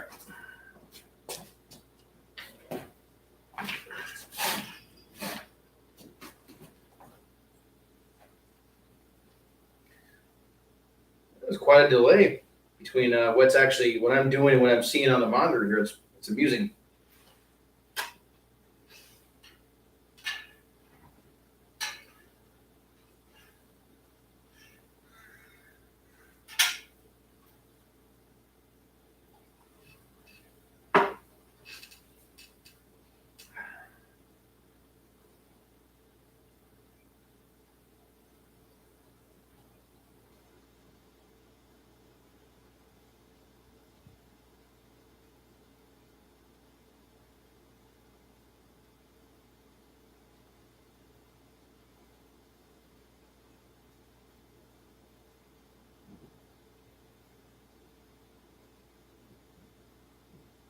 Right? I used to make a joke like that when I was in Japan because I was like 16 hours ahead. I had this girlfriend that lived in California, and I made a joke about being in the future. No, I was commenting on like the delay between me doing something, and then like getting up and grabbing the monitor and then seeing it happen way later. Right? So, here you go. You're better at monitoring than I am. Not much. All right. So actually, we're in the present. You're in the past. Okay. I see where that all comes from.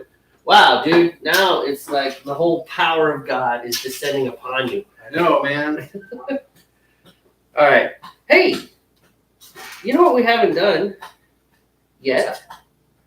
And it is that time. Oh, I hate reading off my phone, but that's okay. We have not read the hot break. Oh yeah, there's a new hot break for June. Yeah. So let's go ahead and read the hot break. My child is chopping something. Indeed. Ooh, excuse me. I gotta find the hot break. Ah, there's a lot of garbage I should have deleted. There's oh, I can bring it up if you're having trouble. Do you have a bigger monitor thing? Oh, no, not really. I have Your a phone's phone. the same size as mine. How can my energy bill be ready to view? I just paid it. All right, personal details. All right. All right, here. We'll be right there. Hold on. Hot. Break. Wait a minute. Oh, that's an old one. Senator. I know it's here somewhere. I know. There it is. Wow. Got it. All right, good. All right. Oh, okay. I'm going to turn it sideways, make it a little bigger if I can. All right. So now it's time for the hot break. All right, while you do that, I'm going to let nature do its thing. All right. So the hot break is the newsletter put out by our local brew supply, Northwest Brewers Supply. If you are up in the northwestern corner of Washington and brew beer, you should go buy your stuff from them because they are fantastic. And actually, they really are awesome. Ben and Trevor have been super helpful. They've really helped us figure things out, and we've learned a lot about brewing beer from them. And it says, here we go. Hot break equals nap time. What? The fast break. All right. The best time to brew an Oktoberfest was a couple months ago. The second best time is right now. Worried about warm weather brewing? We've got you. Okay, so swinging days of summer are here, which makes us think about Oktoberfest, realizing that it is probably not immediately on everyone's to-do list. Perhaps some explaining is in order. So each September, a feast of brewers starts a conversation about brewing an Oktoberfest. For many, it is the first lager they have ever brewed. The only problem is a matter of timing. 4 weeks is not enough time for an Oktoberfest. Sure, you can pull it off, but you will not have enough time to let the beer mature. So we have all made a Mocktoberfest, and they are good, but they aren't as good as a properly lagered version. So that's one thing. I don't do a lot of lagers because they take forever to make, and you got to cold crash them and do this and that, and it's just really hard. So if you don't know about lagering, Jethro, if you're still here, after you've boiled it and then you put the yeast in and let it ferment, then they do this thing called lagering where you take the liquid there, it's beer at that point, and you let it effectively rest for like up to 6 weeks for lagering. As cold as you can get it. Like you could lager for like a year. Ideally, you want it to get it right down to like 29, 30 degrees. Beer freezes at 28 degrees officially. That goes up and down depending how high the alcohol is in the beer. But 28 degrees is the freezing point of beer. Like Coors Light, 28 degrees. Yeah, 28 Fahrenheit for yeah, Fahrenheit, sorry. And he uses Celsius, I'm sure. Yes, or centigrade. Centigrade, yeah. Whatever. But the point is, so after you've done boiling it, and after it's done fermenting, and lagering is actually even after you rack it, isn't it? Yeah, like when I lagered before, as I would ferment it, and it would actually ferment a little warmer than the lagering temperature. And you lager it, and I put it in my, kegerator, if you want to call it that. And I don't have a conventional kegerator. I have a chest freezer, which holds 4 of the 5-gallon kegs. And I have a temperature control on it, so that actually it works in reverse. It shuts it off because it's just a freezer. So if you just plug it in, it's going to freeze. Yeah. But this thing, what it does is it monitors the temperature and it shuts the freezer off, and so I can maintain like a 34 degree or whatever I want to set it at. But when I lager it, I just put it in there, and I forget what I set the temperature at. Well, I think I've noticed it's the coldest you ever set yours. It's like 30, 32. I go 33 on mine. Yeah, I mean it's cold. So. Point being, though, is that you've got 2 weeks to ferment, 2 weeks to do the secondary, and then anywhere from 4 to 6 weeks to lager. Yeah. I mean, it can take some beers, some lagers, man. They go they'll lager for 8-9 months sometimes. Yeah, it takes a lot of time. It's just a resting period, is what it is at a certain temperature. Right, and it just allows a lot of the sediment and stuff to filter out, which is why your lagers generally are very, very clear, whereas your ales are less so. Less so, yeah. Anyway, so that's what he's saying here. 4 weeks isn't enough time for an Oktoberfest. Oh, okay. Right. Sure, you can pull it off, but you'll not have enough time to let the beer mature. We've all made a Mocktoberfest, and they're good, but they're not as good as a properly lagered version. And we were just talking about that the other day, how our beers, when we put them in the keg, we're impatient, and so we drink them right away, and they're good. But as you go on and they age down in that keg, they are much better the at fog, the end. man. That tastes. When I first tapped the fog, it was okay, but then now I really like the flavor of it because it aged enough, so it's not green, you know. Yes, actually, you're absolutely right, Jethro. Bottom fermentation for lagers. For lagers, yep. You're absolutely right. And then colder temperatures as well. Right. Here, hold this while I read. Okay. So, anyhow, if only someone had been there to remind you to brew one, say in June. Yeah, that's why I go 33, just to avoid that. Nathan made he said just above the point of freezing where you ruin the beer. Yeah, if you freeze it, that's kind of the game. So many brewers slow down production, and he's talking about home brewers, obviously. They brew less in the summer. Now, Steve and I are not like most brewers.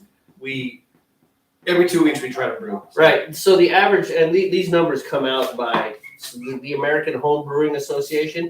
You know what? I guess, Jethro, yes, in America, home brewing is a thing. We have an American Home Brewing Association that actually tracks numbers like how many batches of beer does your average home brewer brew in a year? It's 8, by the way. Steve and I brew 26. A little less because we take vacations. But Jet was asking how long we brew. My first brewing experience goes back to probably 2006.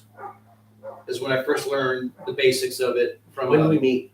Huh? When did we meet? 9? You and I met in 08. 08? Yeah, because I checked in to 129 in January of 08, which means I checked in with you. Right. Because you were on the sheet. Yep. As far as like hanging out, it was probably more closer to the summer and stuff before we started hanging out, So what do you think? 10? Is that about when we started brewing together? Because we hung out a lot before we started brewing before I went to California. Okay. So let's call it 10. We'll call it 10. Before I left 129. Yeah. So my experience goes back to 2006. Jamey and I started brewing together probably about 2010 or so. And that now hasn't been consistent. There was a period where we were both in the Navy, and I got stationed down in California for a while. So obviously we didn't brew together during those years. But once I came back from that, when I retired from active duty, brewing became regular. We didn't start broadcasting until a couple years ago. Yeah. But we brewed regularly for almost during that time. Before that time, I stole all his equipment. This burner here is actually his. The propane tank's mine. That's yours, yeah. But a lot of my carboys, my kegs, they're his.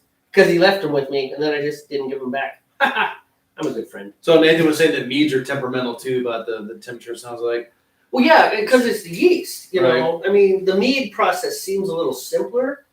Just mix the honey in there and then add the yeast. But still, I'm sure you still have to be sterile and all that fun stuff, right, Nathan? See, it's better young and sours with age depending. So kind of like what we were talking about, the beer tastes better after a few more weeks. Mm-hmm. Same with the meads. It tastes better if you let it sit a little bit longer. So I've seen when I've only made mead once, and it was a very simple mead. It was honey, water, Sit a little bit longer.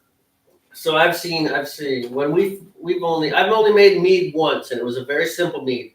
It was honey, water, and champagne yeast. Okay. And that was it. And I put it It was in dry yeast, right? Yep, dry yeast. And I put it in a 1 gallon bottle, put it in the dark. So Jethro says, so you could brew a good beer. We'd like to think so, We like our beer. We're biased, of course, because it's our own beer. But my dad likes our beer. He does. And then the and friends my dad will tell me when I screw up. Like the peanut butter stout, right? He's like, yeah, no. Didn't I like don't know it, what you were thinking. Yeah.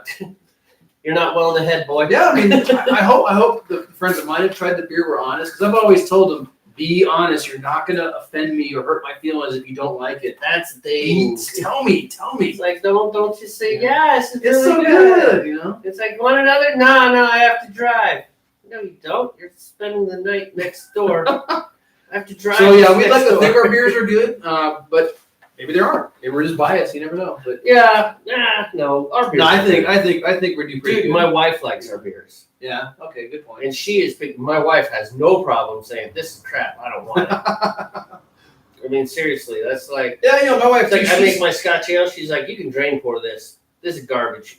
Yeah. Thanks. My wife doesn't My drink life. a lot of beer, but when she does taste our beers, sometimes, I hand her my glass and she'll take a taste and kind of, oh, this one's not bad. Other times she gives me the and hands it back. Of course, the real question is, will you pay for it? Would you buy a Would six you pack? buy this beer? Yeah. Yeah. And stuff. It's always a tough one with your friends because you don't want to be a jerk. On the other hand, say, I think you're lying to me. I think you hate my beer. It's like you're in your I right. kind of did that to Jonathan one time. He came over and it was the first time I had made one of the first batches of Resurrection Ale. Uh-huh. And it was the first time he had my home brew. And Right. I told him, hey, be honest, don't worry about offending me, man. And he drank it. He's like, dude, this is really good. And I was like, no way, come on, man. I just felt it was a little disingenuous at first, but he got upset. He's just like, no, I really like this beer, man. Oh, thank you. Thank you. Nice. No. I don't know if Jethro said anything else, but I do know this, and I will say this confidently. You would like to try our beers. Oh, come on over, or well, no, it'd be easier if you come over here. How can we take beer over there? Can we do that? I don't know. we could get over there. It's like getting the beer over there would be the hard thing. Nathan agrees. He's the same way. He's like, just if it's not good, let me know. You tell me you're not gonna hurt my feelings. We need as brewers. Whether we're making mead, beer, wine, we need to know. We need this feedback. As anyone who produces something, your friends need to be honest with you. Right. We need to know where we can improve. So Jethro, I don't know if you mentioned earlier that you watch American stuff. So I don't know if you're familiar with American Idol. And is that still on anymore? I don't know, man. I never got into it. No, I didn't either. But I know that Nathan will know, and I know you know. The beginning episodes of every season were they were just ridiculing people. That's what it was. And by the way, interestingly, those were the episodes that had the highest viewership. What does that say about the American? Oh, you like to watch your fellow Americans be made fun of and hurt and ridiculed. You are a wonderful person. Gee, I want you over for Christmas dinner or Kwanzaa or whatever. We're inclusive here. Holiday dinner. Holiday dinner. Wow, that sounds so horrible. All right, I'm Point being, about 7 minutes left of my steep. okay, well, I've got like 30. And my temperature is perfect. I've got 36 minutes until I have to do anything. Oh, no, I got you, man. So in any case, as anyone who creates anything or produces anything, your friends and your parents need to be critical. They need to say, this is not good.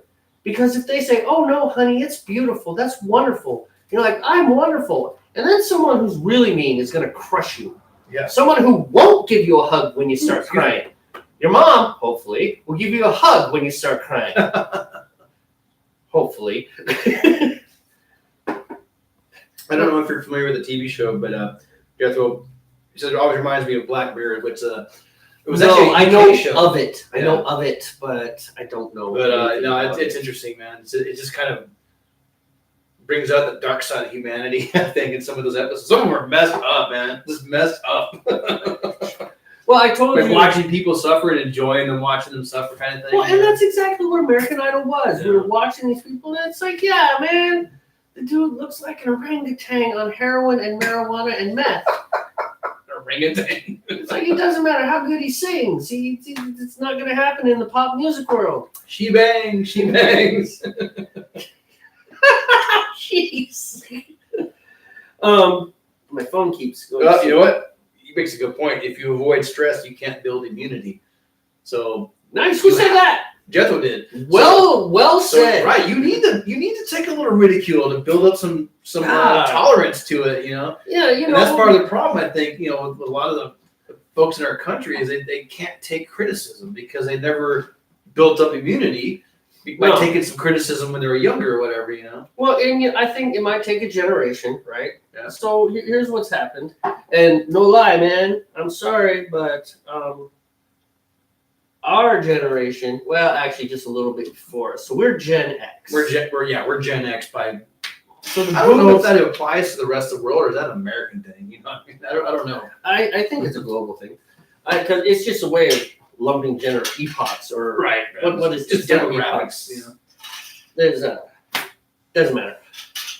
But what I was going to say is that our generation, and this is an American thing, so not so much us. Like you're still raising your kids, and my kids are barely, they're 23, 22, right? Mainly because I started before you, but well, we're the same age. I mean, so it's like I just started before you, but so like earlier Gen X's or maybe late boomers, the kids, the folks who had the millennials, right? Right. And this is not to slam on the millennials. This is to slam on those people. The millennials think the way they think because of how they were raised. Sure. Yeah. I mean, it's logical, right? you and I think the way we think because of the way how we were raised. Yeah. You don't. Our parents are baby boomers. Right. Our parents are truly boomers. Right. Right. But you got to think. I guess our kids would be millennials. No, because No. millennials are 30s and 40s. So where did the millennials come from? Late boomers, early maybe? Gen X. Maybe, yeah. Early Gen X, late boomers, I would say. Yeah. Anyways, Because the point being, There's no exact delineation. yeah, but it's all say, mushy. Roughly, depending who you talk to, millennials start in 1982. Some people say millennials start in 1984. Right. There's no exact, boundary, But the point being is that group that came up with participation trophies and everybody's and all this insanity, they were trained to think that way. That happened. I remember in 4th grade. Yeah. Getting a participation ribbon. Yeah, It was field day. It was I- called a field day. And I came from ultra conservative, rural, suck it up, Buttercup, Montana. We did not get participation. oh no, I trophies. get it. This You got was to in lose. Massachusetts in 1985. So. Yeah. But my point being though, is that so the effects of that whole thing have got to now we're kind of reaping it with Gen Y and Gen Z, and we're seeing the problems that those kids are having. Right? And those kids are going to look at themselves and they're going to say, the smart ones are going to say, this is how I was raised. And they're like, I don't like this. You know what? You want first place? You want a trophy? You earn it. Right. It's like you came in 5th place. What do I get? Nothing. I mean, that's where they're going to land. Right. And they're going to, it's going to swing the other way. Is what I say. Go ahead. So, no, I'm just going to catch up on a couple Yep. comments. So Nathan had mentioned that if everyone always, near you says like, oh, this is amazing, you're doing amazing, whether it's brewing or whatever, or even as a child, you're constantly getting praised, even though you're not meeting those standards. When you get out to the real world, you're going to be destroyed because the real world's going to be cruel and tell you exactly how it is. Yes. You're not going to be able to handle it because you've been told all your life, you're amazing. And they're not going to give you a hug when you cry. Jethro, he's millennial. He said he was born in '89, so yeah, he's definitely right there in the millennial. According to him, he's saying it ends at 96. So after 96, they became, I guess, Gen X, or no, Gen Y and Z or whatever. Yeah. Yep. It's X, millennial, Y, Z. Right. Why did we? Oh, because we flipped over 2000, so you get to be millennials. So now we're caught up on the comments. I just wanted to get All right. caught up real quick. That's all. Right. And it's kind of tricky because, we're Gen X, but if you look at the age of our kids, it's like, well, they're. My kids are Gen Zers, man. If we say millennials are 30 and 40 now, well, clearly our kids are not millennials. No. No. They're Gen Z.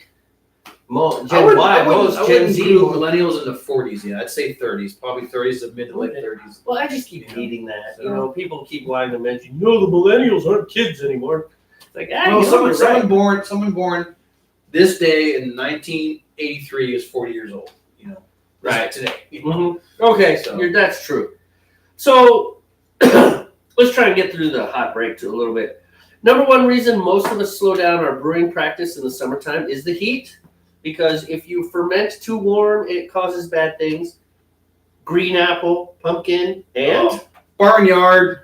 which we have yet to. We're not about to go out and taste the barnyard. I'm not gonna go lick a barnyard. No, just to not happening. Figure out the taste like. However, if you are one of those unfortunate people that has had the opportunity to taste the barnyard, Let us know in the comments. Let us know in the comments down here in the comments. Oh wait, that looks like the floor. That looks like I'm pointing at the floor. Never mind. I can't do it. We're not very good at this. We are damn good at this. Wait, Oh, let me point to the corner, over here, over there, whatever, Up there. The professional YouTubers are always like, yeah, comment here or whatever, or You know what I've click noticed? this link. You know what I've noticed about the professional YouTubers? They look smooth as it. Click this link, and the link is here. That happens a lot. All right, my Steve All right. is done. So Steve's got to do some things now. I've still got some time. Number one reason. Yeah, I'll go ahead and take this back. Gentle says something. I didn't quite catch it. Okay, but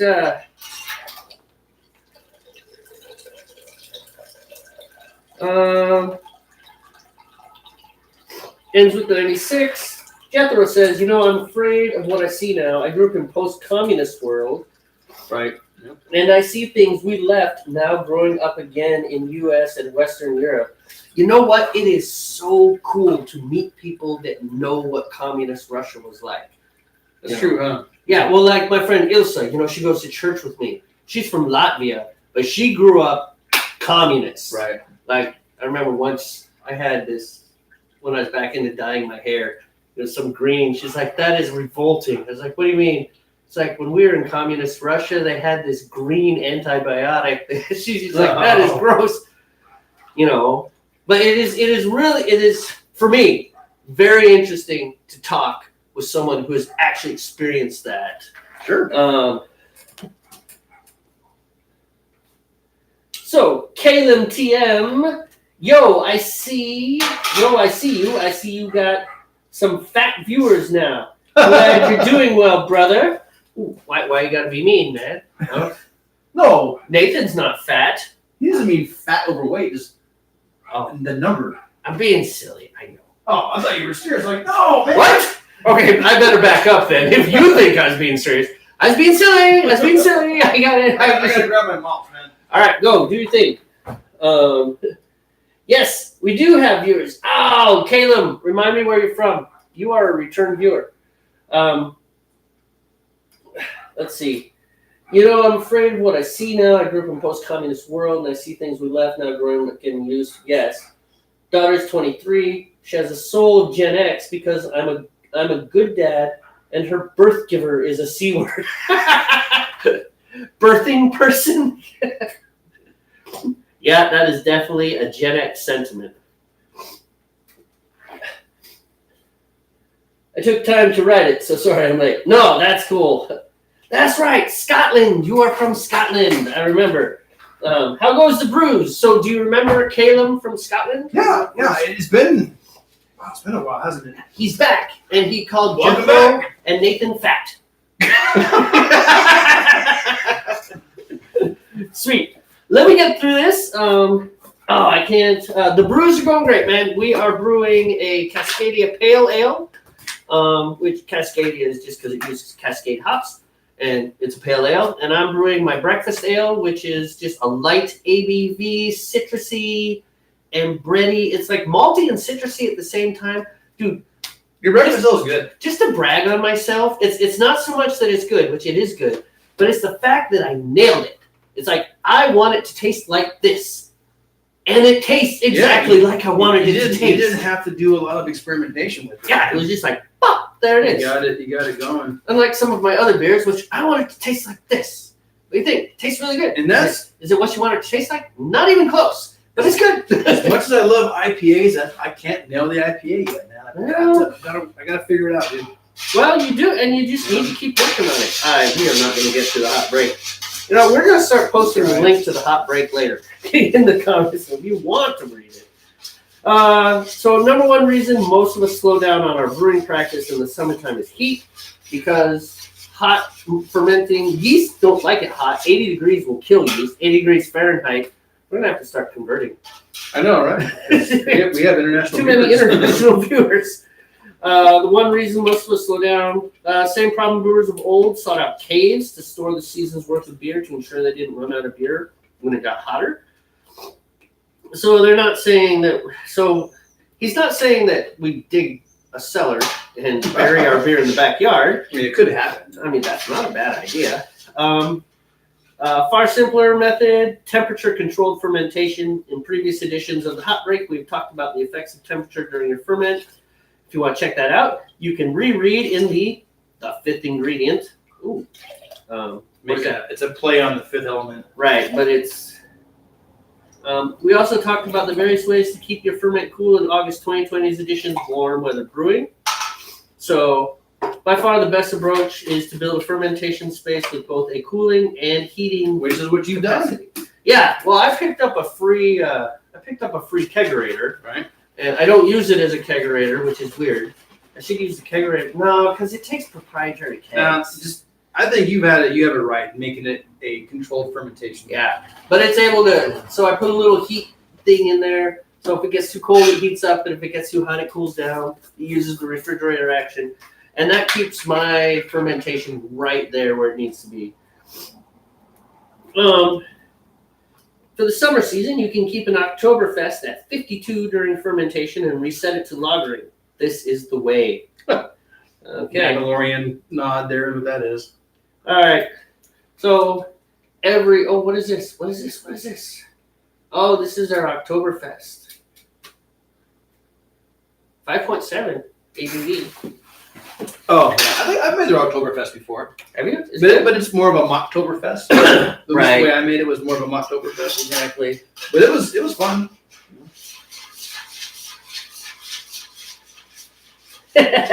Caleb says, I believe you're making the best grog your side of the Mississippi. I like to think so.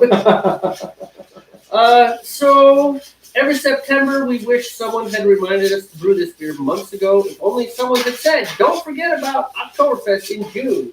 We would have had a perfectly balanced, highly drinkable, malt-forward, fully matured lager in the kegerator, ready to soak up all the sausages and pretzels we should be dining upon in the fall. Lucky for you, we have your back. To make that a little easier for you, we will make your wallet work better too. This month, take $5 off the Oktoberfest kit. Ooh. All grain kit for $32. Extract for $42.99. Wow, that's $10. No. That's $11. It really does. Yeah, I mean, it's only like 2.5 miles of driving in my Suburban, but still. So the kit includes 1 pack of white yeast 2206 Bavarian lager. You must make a yeast starter or purchase extra yeast for this kit. So yeast starters are interesting things. Sometimes what guys will do is they'll make a yeast starter. Basically, they'll take their yeast and they'll put it in liquid with some food to get it going, and they'll start it going first, and then they'll dump that into their wort. As opposed to us, we use what they call smack packs, which is kind of like a yeast starter, isn't it? Well, kind of, but they'll take the yeast, the snack pack yeast, and put it in the starter. Right. And it's like supercharging the yeast so it's really awake and ready to go. And there's a lot of it. So instead of adding like 5 billion cells, you are adding 50 billion. So for like the higher gravity beers, if we use a yeast starter, we wouldn't have to buy 2 packs. Right. No, I understand that. Thing, yeah. You know. But then you got to get that little magnet kit and stuff. So it says, perhaps building a fermentation fridge isn't in the cards today. Don't worry. Bringing in another Kvike strain that can handle temperatures up to 90. Holy crap! 90 degrees? 95 degrees Fahrenheit. That's some hot yeast, man. That's like Teenage Mutant Ninja yeast. That's crazy. This one from I'm Omega. going to shake my jugs. Don't mind me. Don't even try. Don't give me that look like, oh, why are you stopping? Why are you distracted? I'm so innocent. No, man. No, dude. Family show. What the heck? Dude, heck, I'm good. Family show. No children allowed, though. I didn't say no children allowed. I just said we're not going to make. Okay, you're right. I did say. I'm going to read this. All right. Anyhow, wow. Are you not entertained? No, This is crazy. This from Omega is shockingly clean. Takes off at warp speed. Need the fire. When pitched at the high end of its temp range. Isolated from Omega's Hornindal Kvike culture, Lutra Kvike is perfect for brewing a refreshing pseudo lager without the typical lead time of a lager. Pseudo lager. Yeah, well, you know, Mocktoberfest, pseudo-toberfest, same idea. Wow, 75 to 82% attenuation. That's pretty good. Flocculation, medium high. Alcohol tolerance, 15%. This stuff is stupid. Strain type, Norwegian Kvike. Wow, that's crazy. Yeah. We really, I mean, there's a learn to brew class. That pretty much takes care of the hot break. We got the main thing. I mean, it was all about temperatures and things like that. But, how goes the Gabby? Word stuff.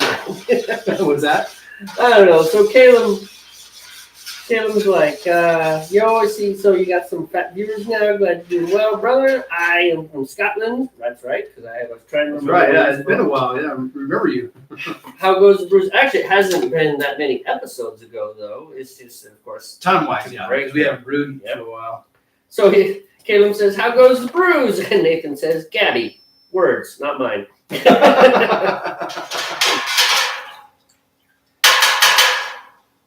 Yes, lots of words in the brew. My daughter is not far from you. She's in Colorado. Okay, was that one towards us, Nathan? Your daughter's in Colorado?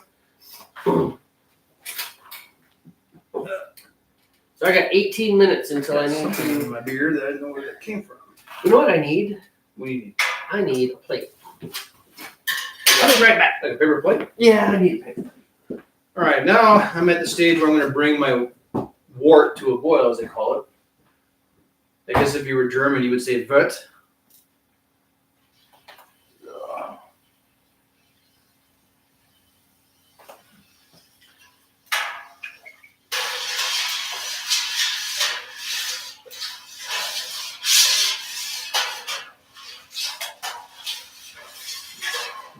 I just added all my malts in, which are essentially the sugars that are later on down the road. They're going to be consumed by the yeast, which will produce the alcohol. Oh, how's your beer? Oh, you finally haven't had a beer. All right, let's do this. Yeah. Oh, sweet. You want to do a cold smoke or let's do a cold smoke? Okay, do cold smoke. I'm down with cold smokes. I like cold smokes.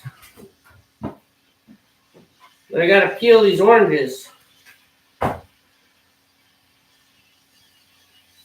So the point of the oranges is that I actually add them to the wort during the boil, and it just gives it a little bit more of an orange juice flavor. The hops I'm using, the Citra hops, are they already kind of push it towards the they add that citrus thing to it, but this is not working. The oranges will take it away from just citrus and send it straight into like a hops flavor.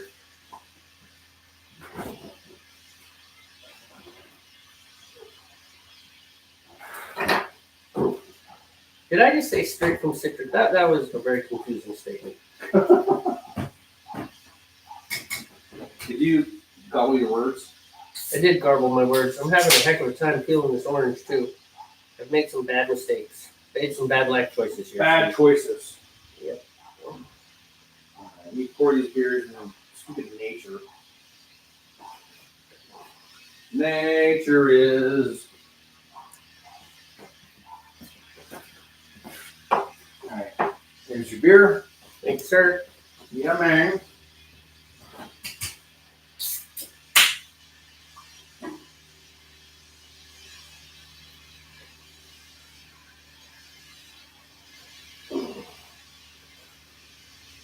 So just out of curiosity, what time is it over in the Czech Republic and Scotland right now?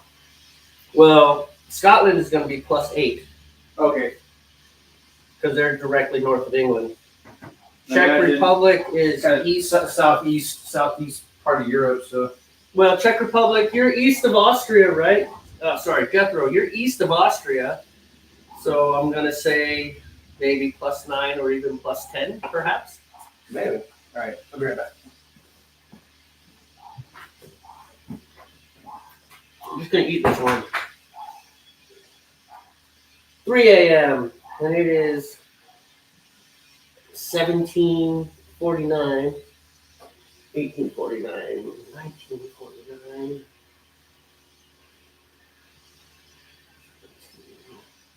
So 24 would be 7, 8, 9, 10. You are 10 hours ahead of us.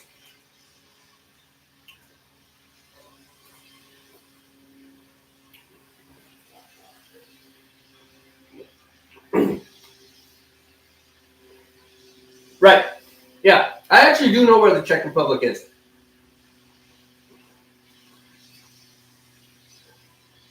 I could find it on a map without labels.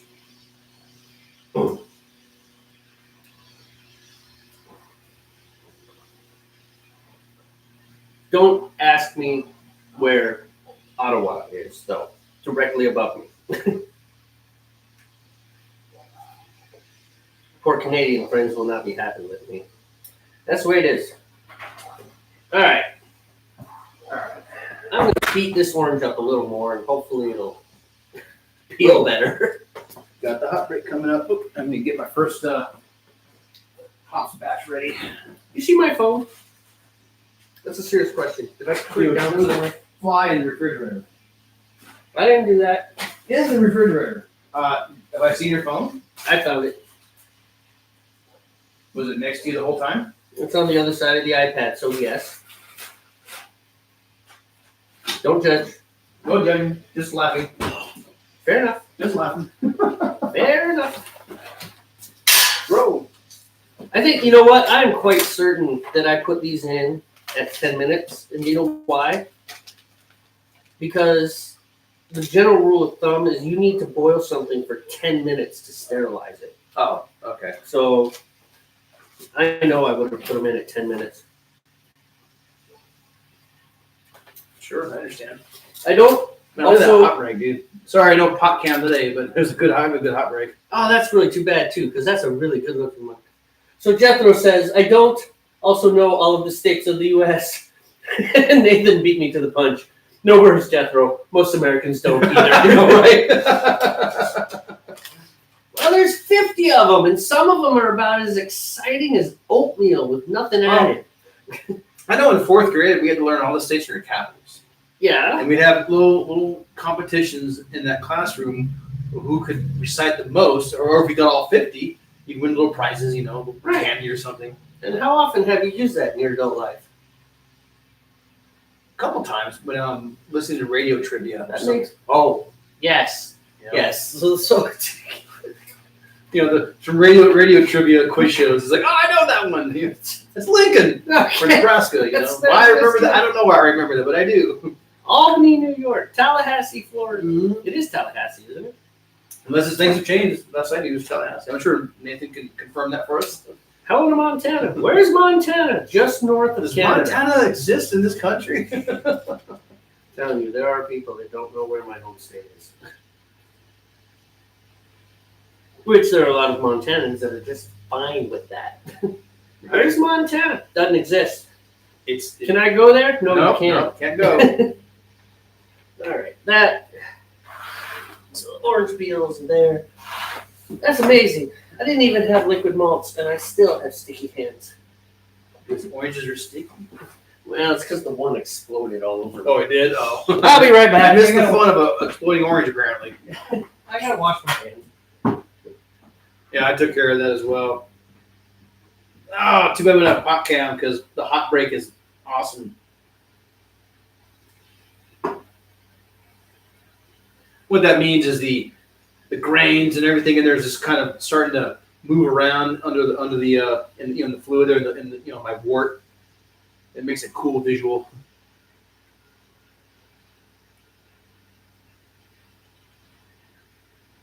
That also means that I'm getting close to boiling as well, so I got to keep an eye on this and don't want to overdo it.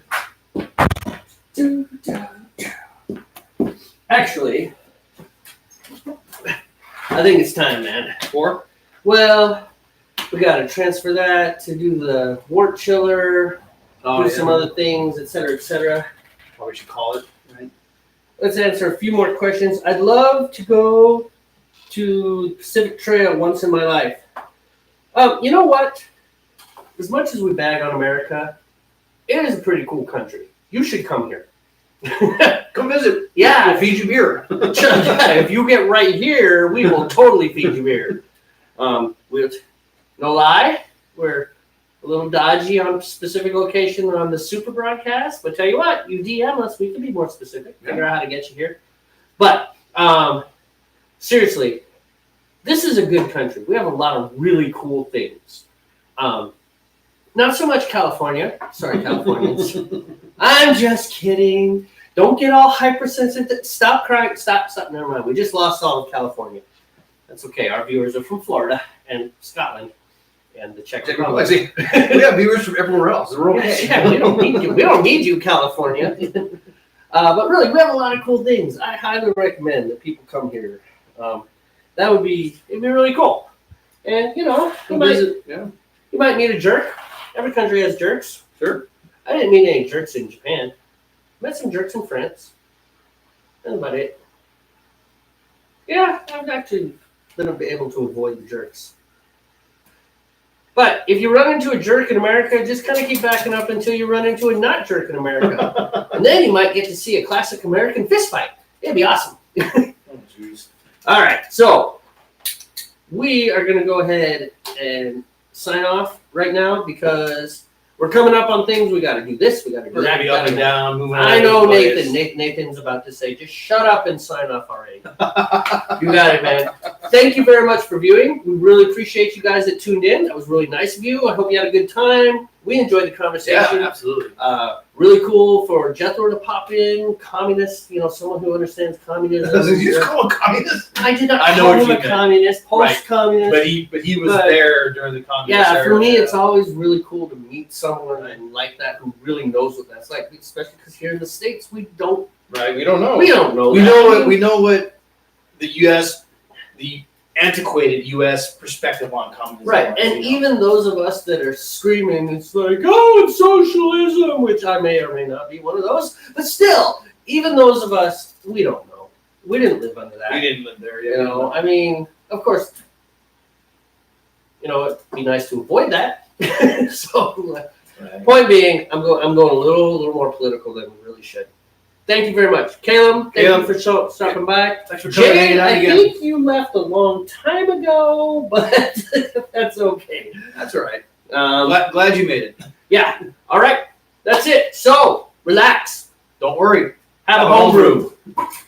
And now we do the professional. Now we do that. Yeah, we got the This is camera now. we so need and I need to learn how to click the buttons because your computer's different. All right.